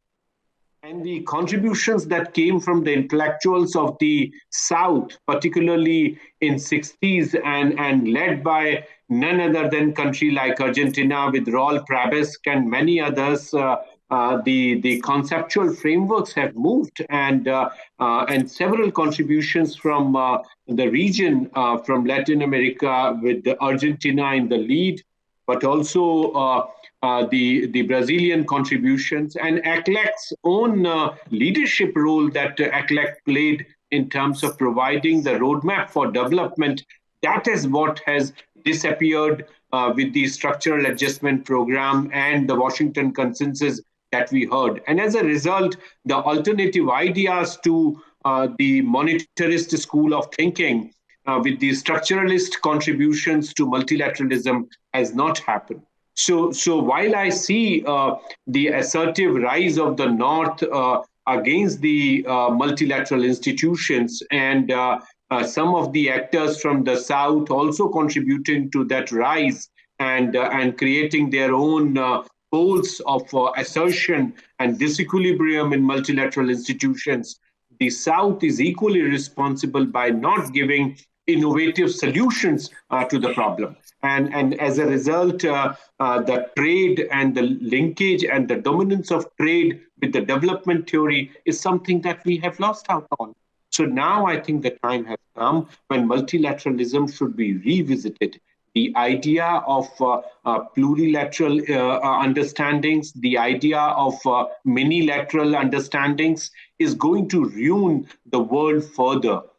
We need the global agreements. We need a much more vibrant, much more responsive United Nations when we are celebrating the 75 years of the United Nations. We need to revisit, and United Nations would have to revisit the mandate with which it was established and would have to see the aspirations and hopes of the people of millions from the South, whether they are really getting the just economic order that they want. And as I see my time is coming to an end, I would close by saying that multilateralism would continue when Southern actors become more innovative, more constructive, and more engaged with the alternative thought processes which come out from the structural economic thought that Raul Prebisch and people from that school gave us. Thank you. Many thanks, Professor Chaturvedi. Very clear. Also, your concepts are very timely to have a clear mention to Professor Prebisch and ECLAC and the contributions to the development debate in Latin America and also the South-South dialogue. Now we go to Professor Pant. He's a Director of Studies and Head Strategic Studies Program, Observer Research Foundation at New Delhi. Professor Pant is also Professor of International Relations at King's College in London. He also is the Director of the Delhi School of Transnational Affairs at Delhi University. Dr. Harsh has been a visiting professor at many universities, at the Indian Institute of Management at Bangalore, the visiting fellow at the Center for the Advanced Study of India at the University of Pennsylvania, visiting scholar at the Center for International Peace and Security at McGill University, and also a visiting fellow at the Australia-Indian Institute, University of Melbourne. His current research is focused on Asia security issues, and his most recent books include New Directions in India's Foreign Policy Theory and Practice and India's Nuclear Policy. So, Professor Harsh, the mic is with you, and you have 5 minutes for your reflections. Many thanks. Thank you very much, Ricardo, and thank you, for two other speakers who have actually covered a lot of ground. I would just like to reiterate some of the things that perhaps were said in a different context, and I would also add a few bits to it. Because I think, at a time when we are all looking at the 75th anniversary of the United Nations, it is also quite telling that there is a lot of disappointment about the way the multilateral order has responded to one of the most important challenges on public health of our times. So clearly there is a dissonance there in terms of how far we have come in developing UN and its related institutions, and some of the ineffectiveness that we are witnessing in front of us today. Important public officials in various countries have been quite vocal about it, including in India, that just when it was most needed, multilateral order seems to have fallen by the wayside in this crisis. So clearly the crisis is there. The crisis is palpable. The crisis is, it's a crisis that is being felt not simply at the elite level. It is a crisis that is being felt at the street level, if I may use the word. Because especially in this public health episode, where individuals are getting affected, I think the question about the credibility of the entire global multilateral order is at stake. If an ordinary Indian or an ordinary Argentinian does not believe that the multilateral order has any role to play in this biggest health crisis of the world, then I think multilateral order may very well disappear. So clearly, I think the challenges are huge. The challenges are, and there are good reasons for that, and that's what I wanted to come to. I think one of the big shifts that is happening is, of course, the structural shift. And I think unless we acknowledge that the multilateral order that was there, that had been established over the last 7 decades, had been built on a certain power structure, and that power structure is now at an inflection point. Great power contestation is at an all-time high, and major powers do not see global governance through the similar prism. I think that idea needs to be brought front and center in our conversations, because we cannot assume that major powers going forward will come to terms with this reality, and therefore we have to be ready for alternatives. So on the one hand, you have this shift in the power challenge. On the other, you have a shift in terms of how one process, which was, I think, a great tribute to the global multilateral order, as I think was pointed out at the very beginning, in bringing us all together, this sense of globalization, this sense that we are all one, that sense is breaking down. And I think unless we acknowledge that there is something going wrong there as well, we won't be able to find solutions to those problems. So this idea of deglobalization being nurtured in different countries in different ways has also now reached the point where street is involved in this. So the debate is no longer at the elite level. You go to a common market, you go to a street where people are discussing the implications of what is happening to the fractures in globalization and how it is impacting an individual. And I think that's going to be one of the fundamental challenges going forward. The other challenge is, of course, that you have new voices, which do not, new powers, which do not have adequate representation, which are not there at the highest decision-making bodies. So therefore, there is a great dissonance here, that you have, on the one hand, emerging powers. Some powers are part of the structure. Some powers are not part of the structure, trying to get there, are not being allowed to enter the system. On the other hand, you have those emerging powers, and in a major power in this case, which are trying to take the multilateral order in a different framework, institutional and normative. So, and then you have the established major powers that had established this system in 1945, no longer as invested in the system as they were earlier. So the challenge is coming from manifold. It's a manifold challenge, where power structures, where those who established this order are withdrawing from the system. So when we talk of America first, when we talk of American retrenchment, when we talk of Western Europe's turmoil, European Union's turmoil from within, we are also looking at the fact that these powers had shaped this order for a very long time. And so therefore, as I think Sachin pointed out, the onus is on southern countries to provide alternatives. And unfortunately, what is happening is that we are moving towards a fractured multilateralism, where whether it is minilaterals, plurilaterals, issue-based coalitions that are defining the narrative, that are becoming prominent in solving problems. So if you have a problem, whether it's security-related, even health-related, for example, that we saw, economics, where we are talking of economic decoupling, where we are talking of supply chain shifting in a different direction, restructuring of supply chains. What we are looking at is a fracturing of that multilateral order, and that fracturing of multilateral order will have grave consequences both for North-South and South-South cooperation, because ultimately identities will have to be reformulated and reframed. And that's a challenge that I think the multilateral institutional framework will have to find as it moves forward. Thank you. Well, thank you, Professor Pant. Let's quote two ideas. The crisis is already at the street level, and we have fractured multilateralism. These are two important notions to retain. Then we go to Professor Gladys Lecchini. She's professor at the Rosario National University, and he's a member of the National Research Council of Argentina. Gladys holds a PhD in sociology at the University of Sao Paulo. She's a master in social sciences, and she holds a degree in political sciences and international relations.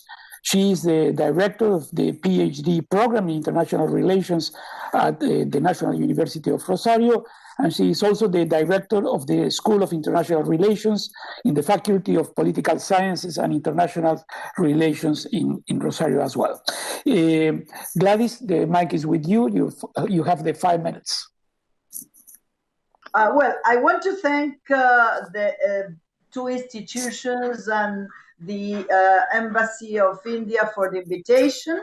I'm very glad, very, very glad to participate and with the discussions with some friends and colleagues like Professor Sachin Chaturvedi or Professor Jorge Jediek. Well, not professor, but he has a PhD study.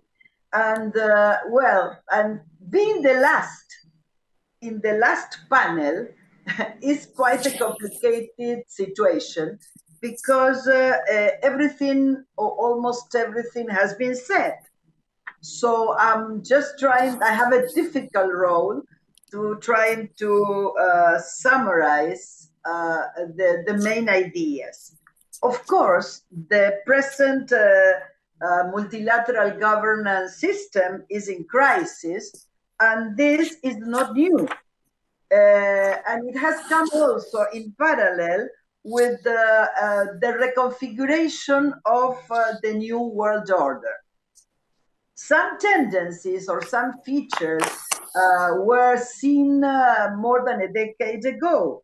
For example, the lack of confidence in the globalization process and its beneficial effects, the paralysis of the Doha round, the expulsion of Russia from the G7 because of Ukraine, certain growing weakness of the financial G20, and mainly, and this is more important, the dislocation of world power towards the East, which was not perceived by the West, or was not, the West did not want to perceive that dislocation of power. More recently, some other facts have fed these perceptions of reconfiguration of world order and mismanagement of multilateralism. That's the reemergence of different social and political expressions like the nationalisms, protectionisms, and a strong and deep process of fragmentation. Together with this, Trump election in 2016, Brexit solution in Europe, the arrival of new national populist governments in emerging countries like, for example, Brazil and Turkey, have contributed also to this world, let's say, disorder. And finally, the pandemic has accelerated the process. Has included new strong winds in a process that was decaying slowly. And this pandemic has shown a scarce cooperation concerning global health, concerning vaccines, and the World Health Organization has been seriously put under discussion in what was considered a growing crisis of multilateralism.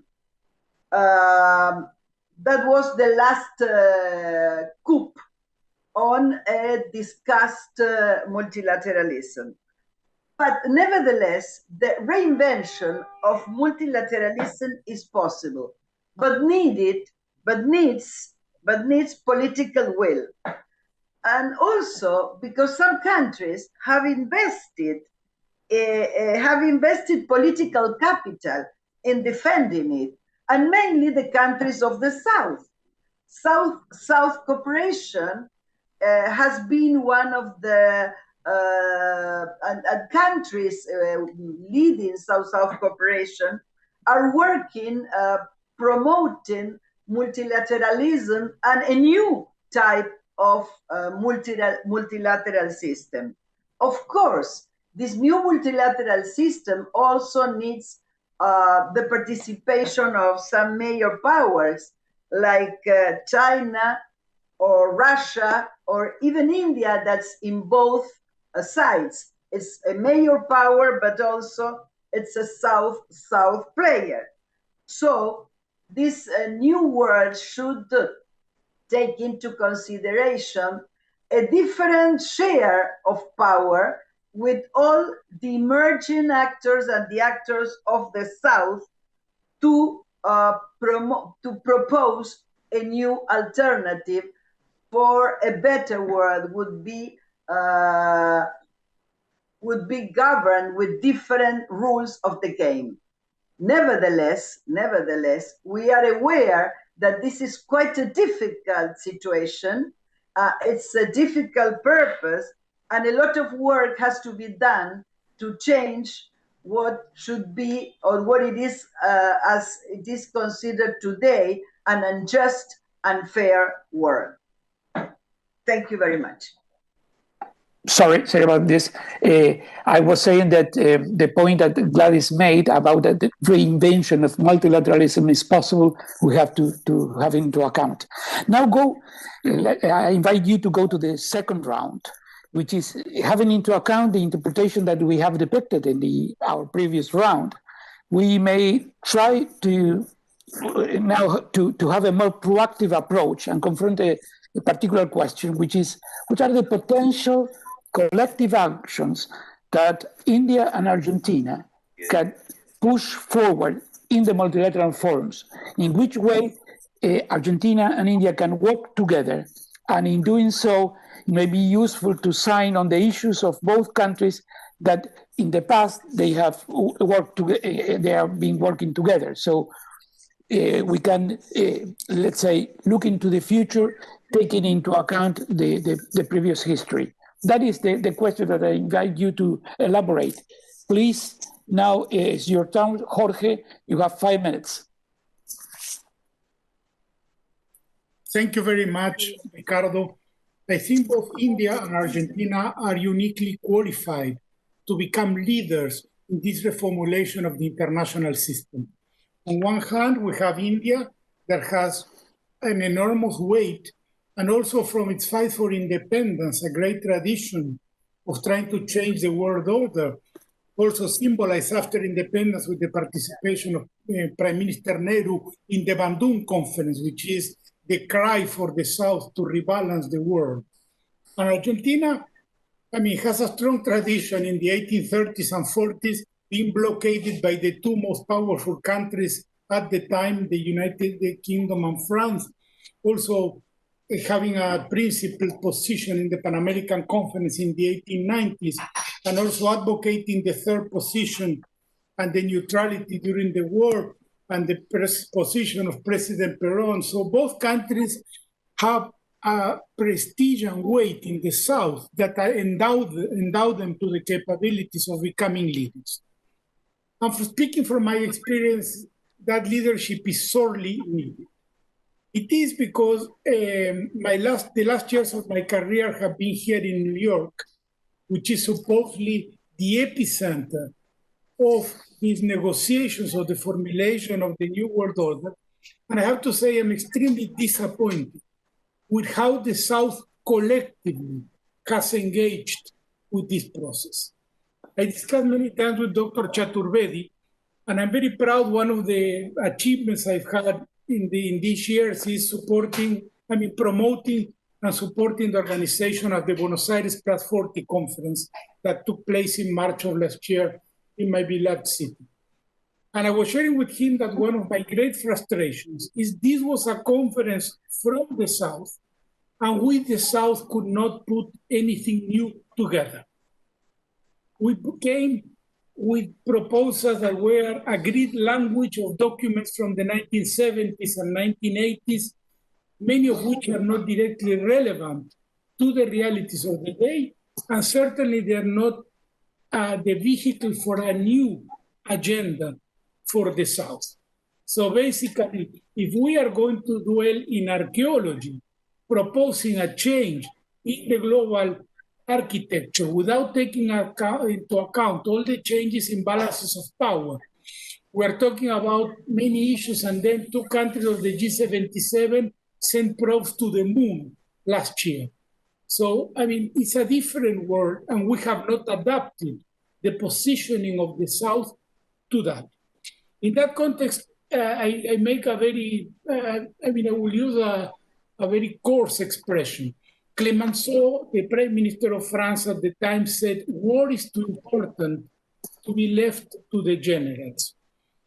I think in a way we can say international relations are too important to be left only to the diplomats. And God bless them, they're an essential part of the international relations. But what we need is real political leadership from the top. And Prime Minister Modi is already doing it with initiatives from the International Solar Alliance, very aptly supported by the Indian diplomacy. And from we see from the initial positioning of President Fernandez, I think they're going in the same direction.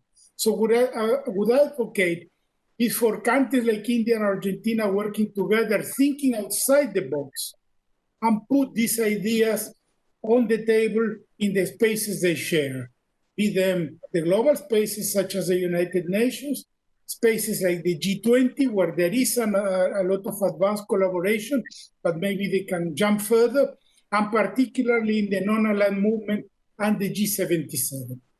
Particularly the G77 is the critical area where we're talking the global economic system of relationships, and it is the one that probably needs the more updating in that context.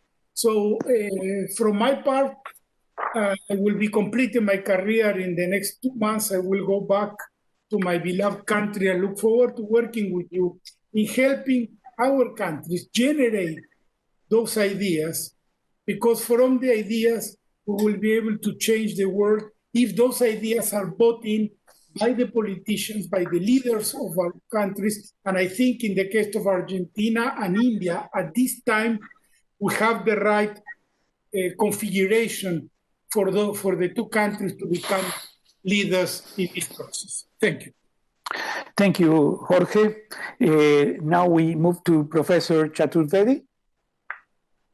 Thank you. Thanks, Professor Ricardo. I would have 3 points, and I would be very fast so that I can match within the time limit that you have given us. So my first point is that India and Argentina are working very closely when it comes to international affairs. They have been supporting each other's international initiatives and also partnering in some of the proposals which are being jointly piloted in WTO and UN Security Council. So I think that initial sort of vibes are there. But I think what is more important at this stage is to first strengthen our bilateral cooperation and strengthen it for reinforcing our global role. And for that matter, the economic and trade ties between India and Argentina are extremely crucial. And we need to scale up our quantums of trade, our technology cooperation, our science and education cooperation, etc. So that's my first point. My second point is, if you see the mechanisms which are available, the modalities that are available, apart from the Joint Trade Committee, Joint Working Group in Agriculture, and Foreign Office consultations, we need to have new platforms, like, for instance, India, Brazil, South Africa, IBAS or IPSA is a partnership where Brazil and South Africa are working with India. And as Jorge has very rightly said, and my dear friend Harsh also mentioned in the beginning, India under Prime Minister Modi is a country which is moving extremely fast in terms of catching up with what India left several decades back. So we are gaining in terms of the economic space. We are trying to get in terms of our global responsibility, trying to enhance the ecosystem. So it's very important that Argentina be part of this new journey which is unfolding. So I would say that for a greater cohesion at the global level, more platforms are needed at our respective levels of missions to move forward beyond the Joint Trade Committee, Joint Working Group on Agriculture, or Foreign Office consultation. My third point, Ricardo, is very much about our cooperation in the realm of fiscal and financial support, the kind of global system that we want. And there, the Addis Ababa Action Agenda provides the forum for us to bring in global compliance on tax avoidance, on illegitimate financial flows that we see across. So how we manage global financial architecture, that's important. And before I close, let me mention that there is a huge importance of worship in Argentina. And in India, we follow Gandhi to the core, and we are trying to bring it forward. As Harsh very rightly said, in context of the WHO crisis, whatever countries we take forward, I think it is important that in the global governance, in international relations, we bring back the Gandhian moral compass back on the table. It is very important that countries govern international relations with the idea of ethics and moral values. If we are only for unilateral economic gains at any cost, even at the cost of lives of hundreds and millions of people and economic ruining of millions of people, that international system would not survive. And I think it is important that we bring Gandhi back. Both Argentina and India joined hands in celebrating 150 years of Mahatma Gandhi. I think it is time that the IR community, the community of practitioners, academics, they all join hands together in bringing the moral compass back on this. And I acknowledge the immense contribution of Dr. Fernando Tola, who contributed immensely in understanding the Sanskrit literature from Buenos Aires. India called him, and in 2017, we honored him here in Delhi. I think we need more scholars, more Indologists, more of our partnerships to understand each other's cultural connect, so that we can play an important role at the global level. I would stop here. Thank you. Thank you, Professor Chaturvedi. 3 points. Intensify bilateral cooperation, very important at the different levels.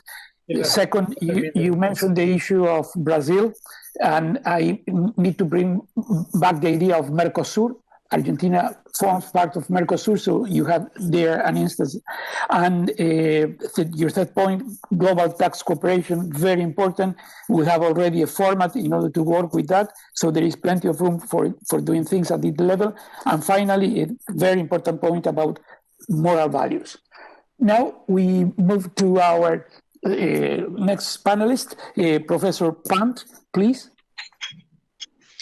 Thank you, and thank you, Ricardo. And let me also just start my contribution from where I think Sachin left, is that I think there is so much potential in India-Argentinian relationship that remains untapped, that it's quite extraordinary to think of that space that we have not been able to fill. So while what tends to happen is that often we get carried away by saying, look, we have similar visions on the world order. And we very well do. I think we all want equitable global order. Argentino Go Nona, que queda en... Jorge, please. Your mic. Professor Pant, go ahead. So I was, so sometimes we get carried away by this idea that we have convergence on global issues, and we do have convergence on global issues. We look at the world through similar lenses. We both want equitable international regimes, both in terms of trade, in terms of institutional architecture, in terms of SDGs, climate change, and our problems are similar in some ways. And solutions are therefore similar at that level, and therefore the prism is the same. But I think unless the bilateral engagement is substantive enough, it becomes very difficult to translate that into anything substantive, that global convergence. And I think that's where Sachin made this point very well, that unless we fill that vacuum, we won't be able to operationalize that convergence into anything concrete. that global convergence that we have. So we will end up in that space where we are constantly repeating slogans for each other, but nothing substantive is going to come out. So therefore, the first step needs to be that we need to acknowledge that we have not been able to build this relationship to an extent that we should have had, given our convergence, given our synergies. And that's a challenge, I think, going forward, especially at a time when we are looking to revive a sense of cooperation in the international communities among countries with, again, similar worldviews. Because what we discussed in the first question, that one of the challenges today is that leadership is missing. So if global leadership is missing, where you have major powers that are either looking inwards or are looking at very unilateral gains from the international system, then those countries that actually look at the system through multilateral prism, that have a stake in this multilateral order, they need to have a very robust bilateral engagement. That robust bilateral engagement can then be more easily transformed into something more substantive. And I think this crisis that the global multilateral order today presents, we are confronted with, therefore also is an opportunity for us to rethink our bilateral engagement. Therefore, India has made it very clear that it wants to be a rule shaper. It does not want to be a rule taker. So if you want to be a rule shaper, if you want to shape the rules of the game, then I think India will have to work with like-minded countries like Argentina. And if that is the case, and Argentina would like that, would like to work around that in that space as well. So if both nations have that worldview that we want global regimes that respond to our economic, technological, social and political imperatives, then that convergence becomes easy to fill. So therefore, the point was made about indologies. The point was made about engaging. What are the sectors that we are engaged in? Yes, it is important to talk about our historical engagement, but it's equally important to talk about future issues of the future. Whether it is education, R&D, future of work, fourth industrial revolution, what kind of issues are going, as the world transforms around us, are we talking about these issues? And my sense is clearly India and Argentina are still not there. Given our, if you look at some of our other engagements, India-Argentinian engagement still lags behind in that space. And part of the reason there is that lack of knowledge. So are we engaging right stakeholders? India is a young country. Are we engaging, are the youths of the two countries engaged with each other? Do we have knowledge platforms that have been created to generate that momentum in the relationship from below?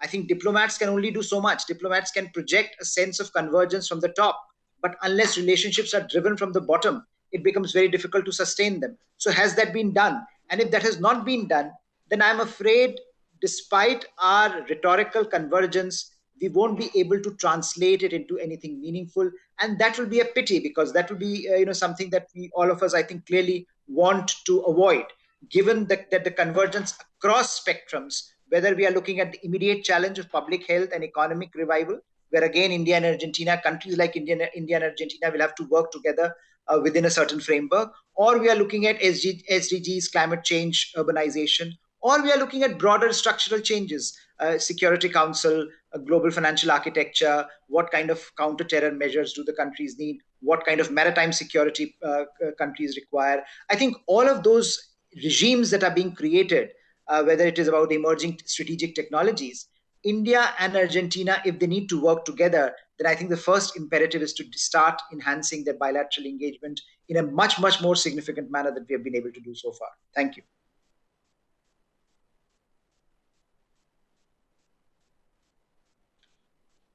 Ricardo, you're muted. I stress your point about the need to build up a relationship, which is crucial, and the process is bottom up, it's not just top down. So now we take we turn the mic to Gladys. Gladys, you have your minutes to address the panel. No se te escucha. No. Again. You are there now? Sí. Okay. Yes. Okay. Well, I'm just going to say a few words because the time is almost over, and I don't want to repeat what my previous colleagues have said because I fully agree with them. But some main points. We have to. I coincide. fully coincide that we have to strengthen the bilateral relationship before trying to agree in multilateral arenas. But to strengthen the bilateral relationship, we should take into consideration principles, values, and interests. Within these three clusters, I think that we can pass from the words to actions, and we can build a pro-agenda to promote this like-mindedness that we are not aware we really have. Of course, our relation is underdeveloped and far from its real possibilities, and there is a lot we can do to feed our mutual understanding, because there is a lot of potential to grow, and in either bilateral or minilateral arena. Because if we don't find a desirable multilateralism, we could begin with the option of a pragmatic minilateralism. And from the bilateral level to the multilateral level, there are lots of steps with the multi-actor and multi-level cooperation, and South-South cooperation, and cooperation concerning development, democracy, human rights, and the struggle to change the present unfair world order. I think there is a lot to be done together. So we just have to begin our work, and in all and different sectors: politicians, diplomacy, enterprises, academy. That's all. Thank you very much. Thank you, Gladys. Well, and also I have a gift for you all. You have 1 minute more for one more intervention. I have been advised by the organizers that you may have 1 minute more. So I will turn again a new round, just one short idea that you want to summarize and to point out to the main message. Jorge, please. Gladys, I invite you to remain to leave the mic on, otherwise we are going to have problems. Jorge? I think we have to find a way to take suggestions like the one Dr. Chaturvedi and Dr. Pan have made, in the sense of really building a stronger and deeper and broader relationship between India and Argentina, how to make it practical, how to make it work. And I think a challenge after an event like this is to go from the excellent manifestations of desires and proposals to make those proposals a reality. And maybe one of the challenges for the two think tanks is for them to work together in preparing a proposal on how to deepen and broaden that partnership. And from my part, upon my return to Argentina, you can count on me becoming a strong collaborator with this effort. Thank you. Well, thank you, Jorge. Professor Chaturvedi, please. Thank you. Thanks, Professor Ricardo. I very much would like to re-emphasize the point that you mentioned during my last intervention about Mercosur and a couple of other initiatives. But I think it is also very important who are the diplomats on both sides. And I'm very glad that Ambassador Dinesh Bhatia, who could imagine this event and could put this together, is extremely important that now think tanks take it forward, suggest a roadmap, as Jorge has very rightly suggested, and then we work closely to suggest as to what are the practical areas. As I said, the global role of India and Argentina would very much depend on their bilateral relationship. As Dr. Pant very rightly said, that we still need to explore each other. So if we are still exploring each other, we are not sure what we actually want. So from that point of view, it is important that we work with each other, we understand each other, and as Dr. Pant said, that we are still not there in several spaces which are unfolding around us. So if we have to engage, if we have to go forward, the diplomatic missions can play an important role. And fortunately, India's mission is having this dynamic leadership at this point. We are expecting the new ambassador to be appointed from Argentina in Delhi, because the last one has gone a couple of weeks back. And we now need a greater energy, a greater support to put think tanks together. And I think, Ricardo, your own role in the G20 that CIPPEC played, I think, may come very handy in terms of we going forward. Thank you. Thank you, Professor Chaturvedi. Now, Professor Pant, please. Thank you. I would just say that, I think it's wonderful to see this exercise happening right now, that we are engaged in this conversation, because at times it is, if you are looking at,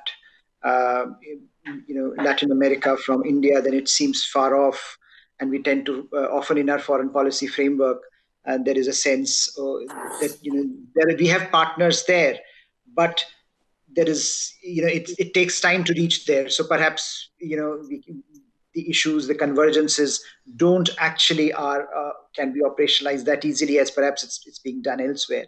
I think two important things are important, are perhaps interesting to take forward. One, of course, is this idea that is on the table, is that we need an operational roadmap. Not, let us be pragmatic. Let us look at our challenges, and let us see what pragmatically we can achieve in a specific time frame. So I think that is important to generate confidence that we can aspire, or we can be more ambitious later on. So we need those kind of project-specific, time-specific approach to engagement, which I think is missing from a number of these from India-Argentina space that is there. And I think perhaps the next step might be to look at how the two regions are interacting with each other. In the sense that you have the South America and India. You have talked of Mercosur. We have our own BIMSTEC and SAARC. And how do we look at regional integration? How do we look at regional issues in that space? And that is very important, because increasingly these regions are already playing a very important role. And India and Argentina are natural leaders in their own regions. So clearly there is much to talk about in terms of what kind of leadership is needed in these, is expected of Argentina and India, and what perhaps both can do with each other coming together. So I think it's a conversation about bilateral, it's a conversation about regional, and then perhaps it would be easier to have a conversation about the larger global order. Thank you. Okay, thank you. I don't know whether Gladys is still connected to our panel or not. Gladys, are you still? You are there? Yes, I'm here. Okay, good. I don't see on the screen. Gladys, just one minute. Yes. No, just to say that to find a convergence, we need to know each other more and just to coincide similarities and discover our differences. If not, nothing could be happen. And in this sense, I think that the area from where I come, that's academy, can help a lot in just trying to deep the mutual knowledge. And from our place, I propose all the possible cooperation, trying to fill this gap together with all the other policy practitioners and think tanks and diplomats. Thank you very much.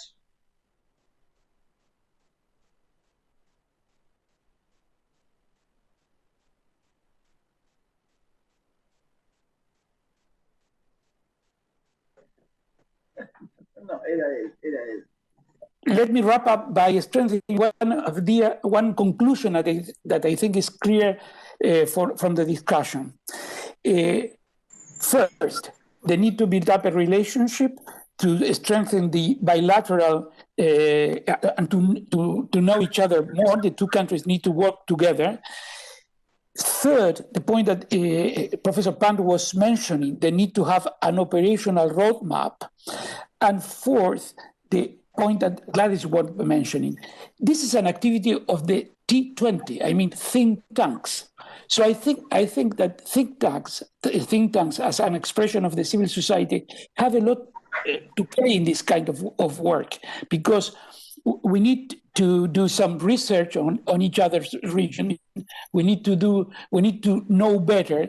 There is a huge field for education and to know the peculiarities of history, culture of the different countries. So I think that think tanks have a very concrete role to play in building up this operational roadmap that Professor Pan was saying. And in fact, the agenda can be as rich as we can imagine. So at this point, I would end the panel. I thank you very much, you all. When I saw the topic, I said, this is an impossible task. This is not going to be possible to cover all this ground and to arrive to a concrete conclusion at the end of 1 hour. But ladies and gentlemen, you've done it. So I congratulate you all.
Good afternoon from Argentina once again, and good evening to all the participants and viewers in India. We have had about 3.5 hours of intense sessions where we have discussed a host of issues, from bilateral relations to multilateral relations to India and Argentina's role in the New World Order.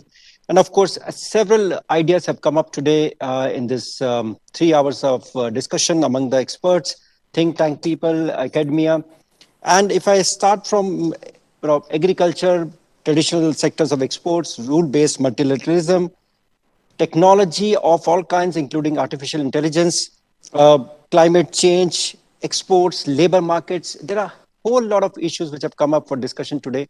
And I think there's a lot to ponder over for all of us after the program, and continue to have this discussion for a much longer period. But at this point of time, I would request, in fact, let me say this, that I have the honor to have both the foreign ministers participating in today's program. And I'm going to change the order at this point of time and request the foreign minister of Argentina to speak first. And Mr. Sola, the present foreign minister of Argentina, is a career politician, and he has been governor of Buenos Aires province, which is the most important, largest province in Argentina. He's had several other government positions throughout his career, and very interestingly, he also has had the experience of private sector, which is a common thread between the two foreign ministers. Of course, both have had a small stint in private sector. At this stage, at this point of time, I would like to invite Foreign Minister of Argentina, Excellency Mr. Felipe Sola, to make his remarks. I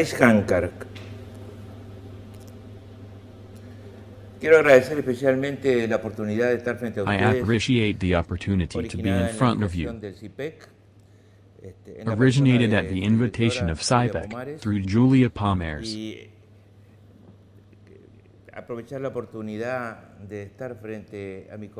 And take advantage of the opportunity to be in front of my colleague from India, the Minister of Foreign Affairs, Jay Shankar, to whom I especially greet. In the same way I greet Dinesh Bhatia, the ambassador of India in Argentina, to all of those watching us at this moment, and those who have spoken before us.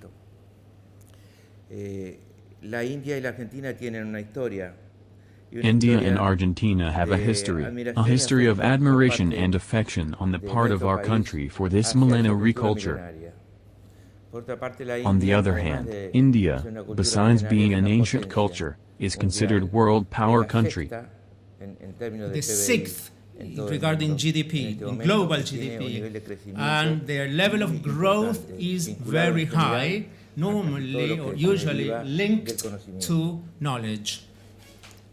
We have a shared history, important history, because the decolonization process of India resulted in anti-colonialism and global decolonization during the 50s and the 60s, which changed the world. And the idea that brought us together, as from 1949, when General Perón began diplomatic relations with India, were mainly two. Was the third position vis-a-vis the countries, the peoples that then engage in this Cold War. I mean, communism versus capitalism. I mean, capitalism led by the US. And also this third position and the non-alignment as a foreign policy. This led to the third world, non-alignment, the third position. These things became sort of the same thing. And India was a leader in this regard. First, the struggle by Mahatma Gandhi and what that meant.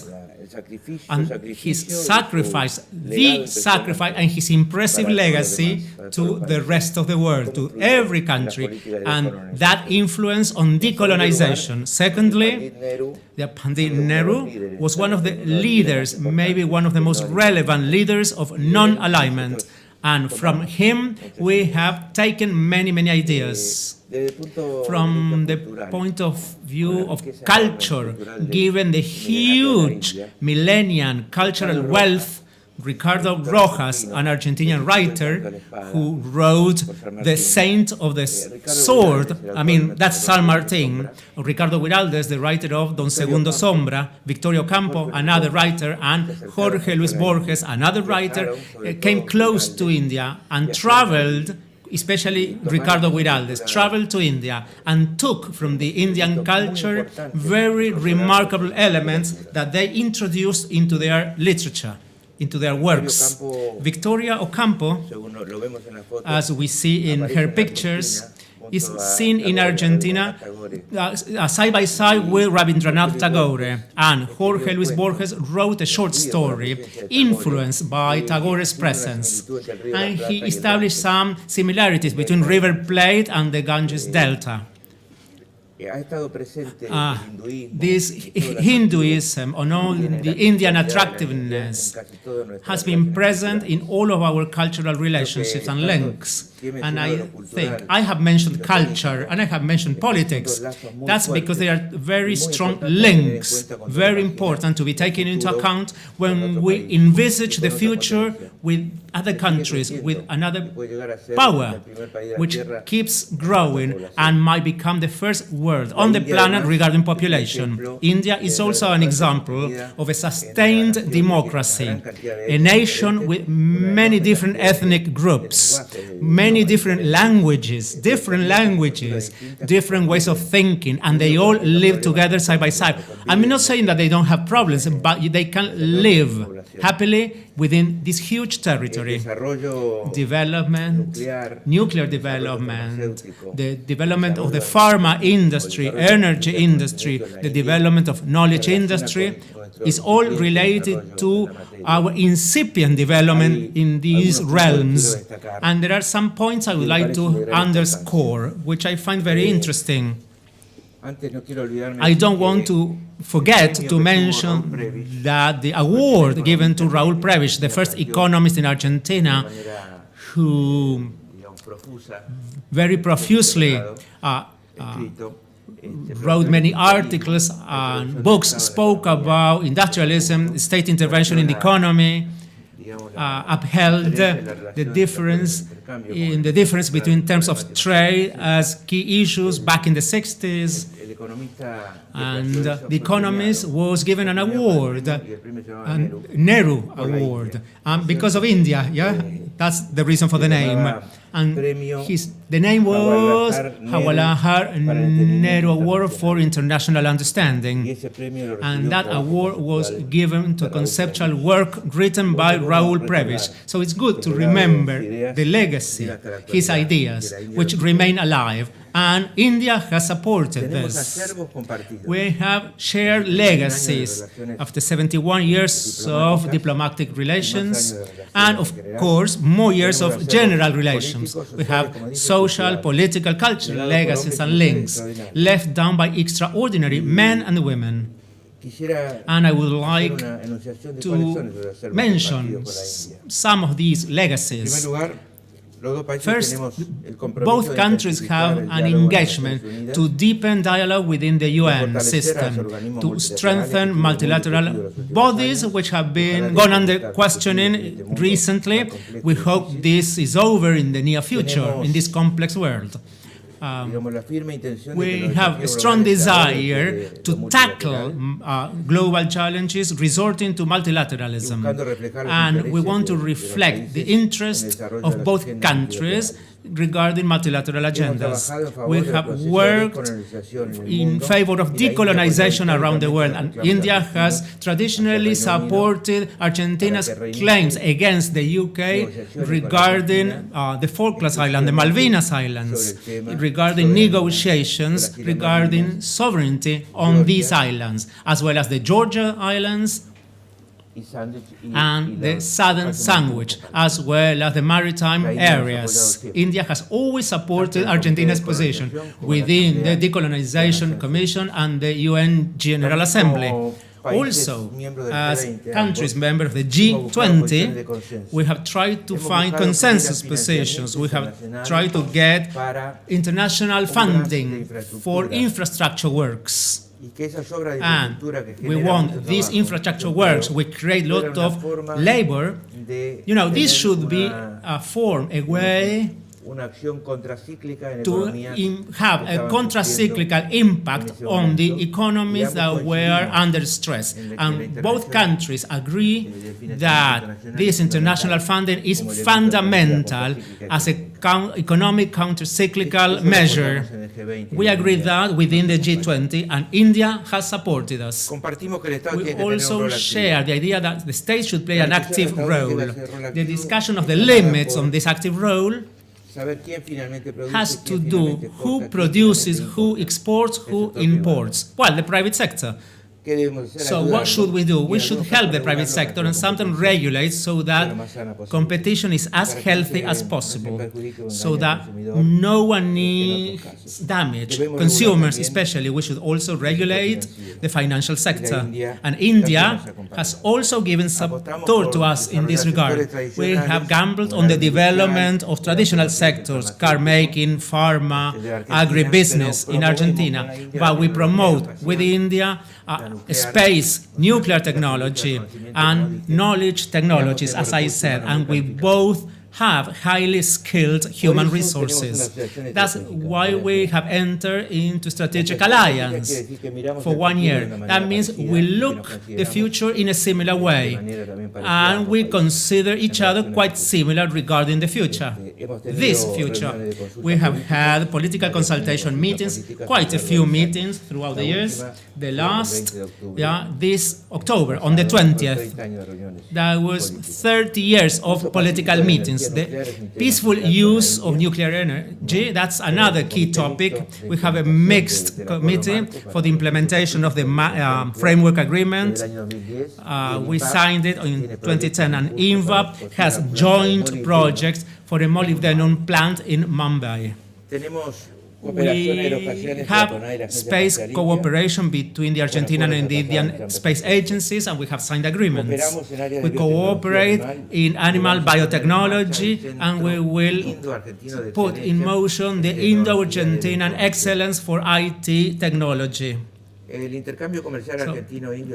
Trade has increased, but it's quite low, around $2 billion. And we have a surplus, mainly based on our soybean exports. And we have to change. We have to diversify. Diversification is the name of the game regarding product and goods. There are Indian companies in Argentina, around a dozen. Agrochemistry, bicycles, cosmetics, IT services, financial analysis. There are IT companies, construction and pharma companies from Argentina located in India, working in India. So we have the foundations and we have some affinity. Affinity is a combination of admiration, equality, respect, and affection, respect of the culture and the history.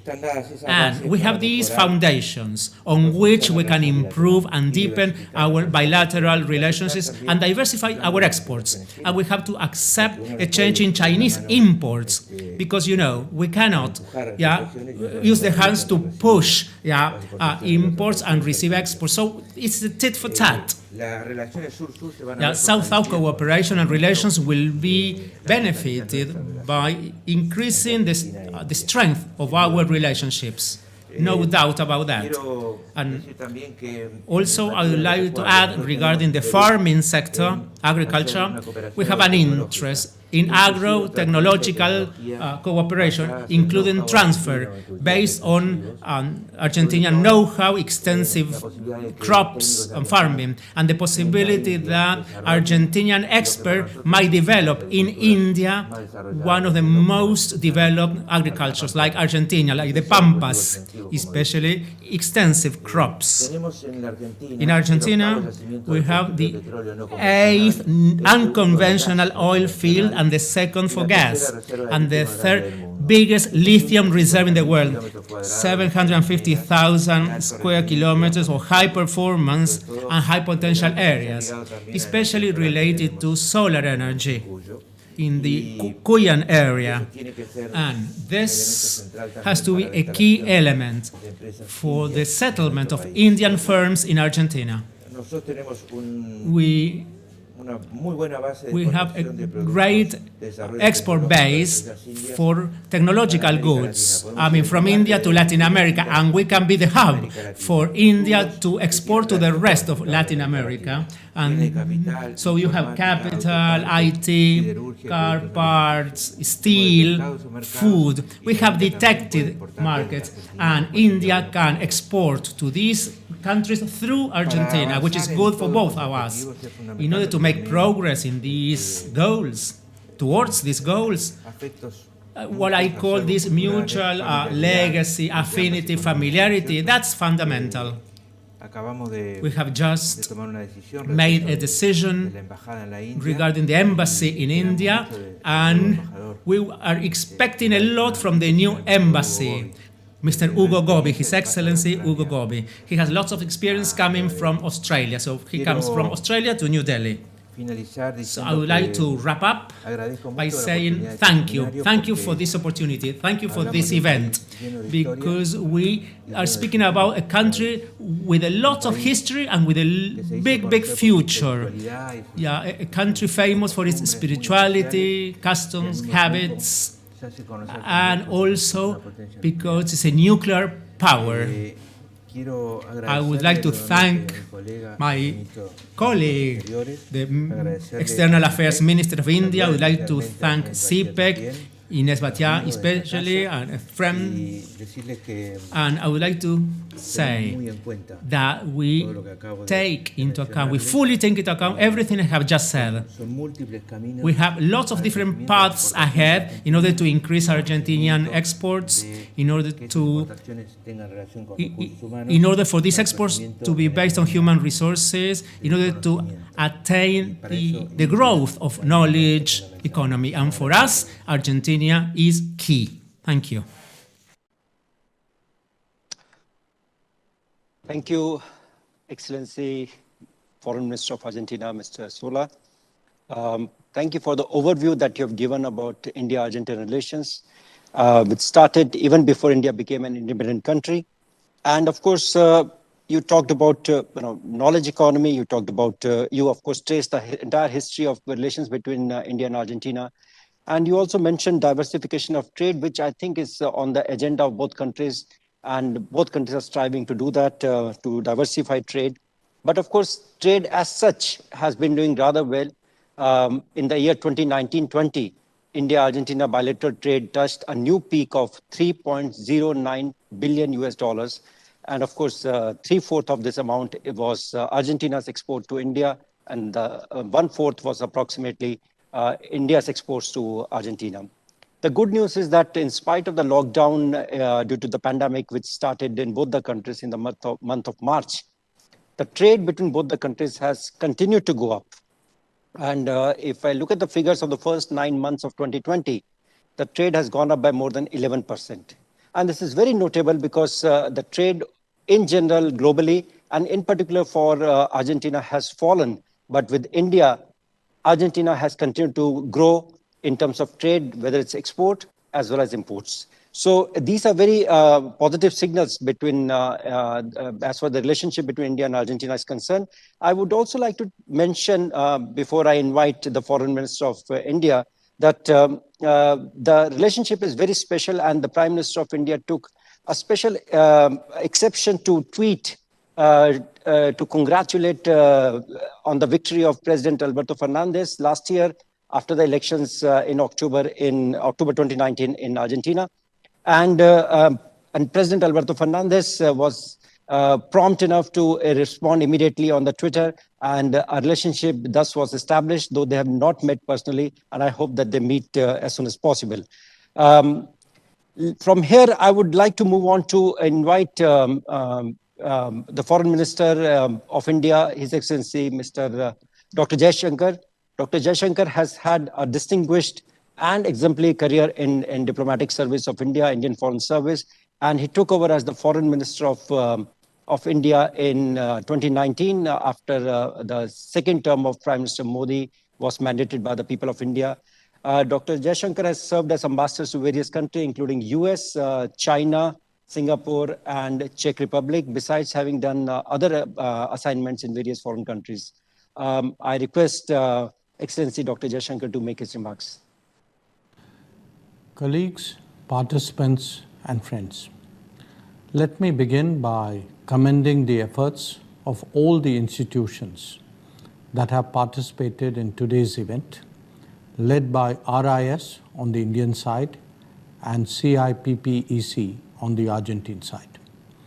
A shared space for our leading think tanks to deliberate upon the current status and future of the relations between our two friendly nations is indeed a welcome initiative.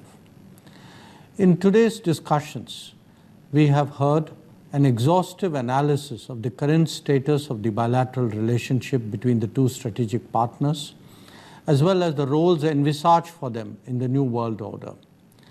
Our ties are based on common principles and values of democracy, freedom, and rule of law, and respect for territorial integrity, as well as a shared openness to new thoughts and ideas.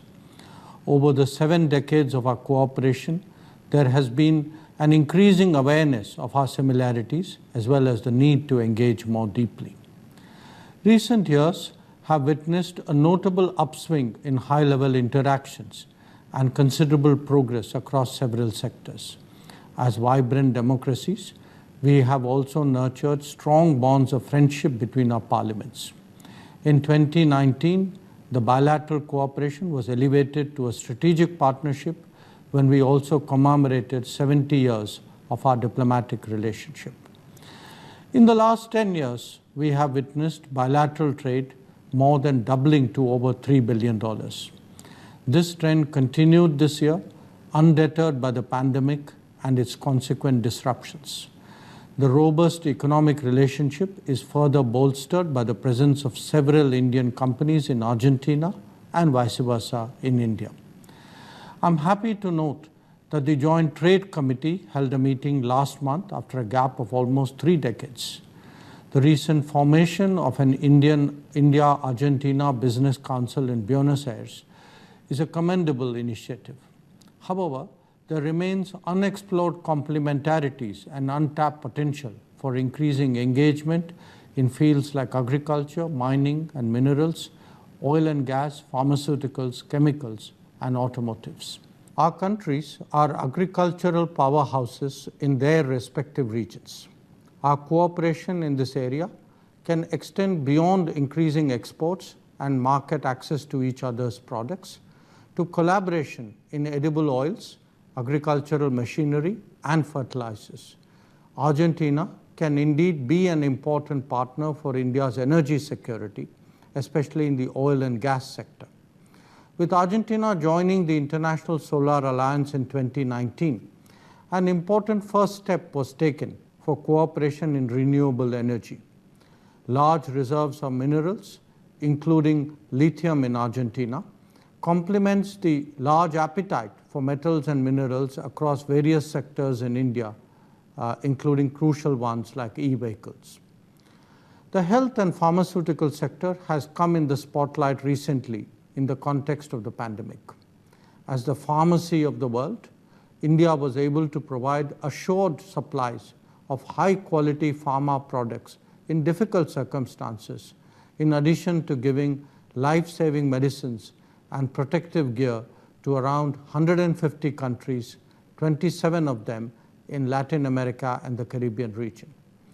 While India granted special exemptions to Argentina on exports of hydrochloroquine and paracetamol, Argentina in turn reciprocated by allowing the export of ventilators to India. Another sector which came into focus during the pandemic is the IT sector, an area where India has demonstrated its expertise, including in the large-scale use of ICT applications for governance and promoting inclusive growth. This is an area with tremendous potential for collaboration in the light of the focus on virtual interactions in the digitization of work. Cultural contacts and people-to-people linkages between our countries go back to the last century. I'm aware that the people of Argentina have great admiration for Indian culture, philosophy, and spirituality. Argentina also holds a special place in India's collective cultural consciousness. Records indicate the presence of an Indian community in the province of Jujuy in northern Argentina as early as 1870s. The visit of Gurudev Rabindranath Tagore in 1924 and his connections to Argentina are well known. Interest in Indian culture and philosophy has been further promoted by the work of Argentine Indologists such as Ms. Maria Rene Cura and Dr. Fernando Tola. The presence of the highest per capita yoga practitioners and a plethora of yoga schools in Argentina is a statement in itself. Our nations cooperate in a number of multilateral and international fora, from the United Nations to G20 and the WTO. We share values and common interests on global issues ranging from terrorism, climate change, sustainable development, non-aligned movement, women's issues, human rights, and non-proliferation. It is noteworthy that Argentina has issued a special declaration to fight terrorism with India in 2019, the only country in the region to do so. We are among the founding members of G20 and are strong believers of South-South cooperation with a shared interest in reform of the multilateral bodies. Excellencies and friends, we are living through an unprecedented and devastating global crisis created by the COVID-19 pandemic. Even as countries continue to grapple with its health, economic, and other effects, a world order already in transition has been further complicated. We believe that cooperation and not competition should be the basis of international relations. Our response to the current global uncertainty is reflected in the vision of Atmanirbhar Bharat, of self-reliant India, articulated by our Prime Minister Narendra Modi. This is a vision of a self-reliant India, which is also a reliable friend for the world. It highlights collaboration and complementarities in an environment of global recovery and reform. It envisages the harmonizing of domestic production and consumption with global supply chains, as well as promotion of international trade and commerce. Argentina can truly be an important partner for India with its abundant agricultural production, reserves of strategic minerals, large energy resources, and growing innovation. Our countries must explore increasing bilateral trade and economic collaboration. This will make us a more important player in the availability of goods and services and in the flow of talent. Next year, India will begin its tenure as a non-permanent member of the UN Security Council. We will continue to speak for the developing world and the global South, as well as the values and ideas we ourselves represent. In the larger global perspective, our countries must continue to champion multipolarity and reform multilateralism for a rules-based and transparent world order. Let me conclude by thanking RIS, CIPPEC, and the Embassy of India and Argentina for hosting this event. I applaud the efforts by the organizers to undertake this digital interaction. It shows how well we have adjusted to this changing world. My best wishes to Foreign Minister Sola, whom I hope to meet in person at the earliest opportunity. Muchas gracias. Thank you. Dhanyavad. Thank you, sir. Thank you for your visionary statement. Words of direction for both the governments, both the diplomacies, both the foreign ministries to follow, to take the relationship forward under the umbrella of strategic partnership. I want to thank you and also Excellency Foreign Minister Sola for your participation.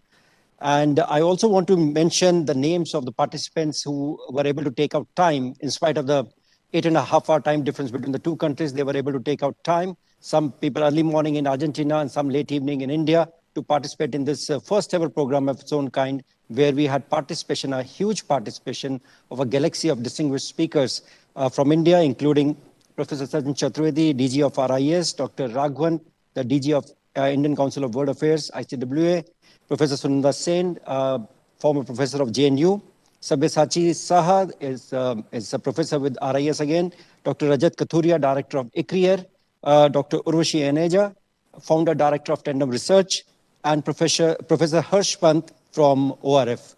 And from the Argentine side, we had participation of Dr. Julia Pomares, she's the executive director of CIPPEC, the host institution from the Argentine side, Dr. Maria Florencia Rubiolo from Cordoba Catholic University, and who also works with CONICET, Dr. Manuel Gonzalo, who's with the General Sarmiento National University Chilecito, and also with CARI, Mr. Bernabe Malacalza from Quilmes National University, and also with CONICET, Mr. Ramiro Albrio from CIPPEC, Mrs. Irene Brambija from Center of Distributive Labor and Social Studies, Mr. Jorge Shediek, former director of UN South-South Cooperation Office, Mrs. Gladys Lechini, National University of Rosario, and also part of CONICET, and finally, Mr. Ricardo Carciofi, also with CIPPEC. It is a very widespread participation. We had experts on bilateral, multilateral relationship between India and Argentina. I want to thank each one for their participation,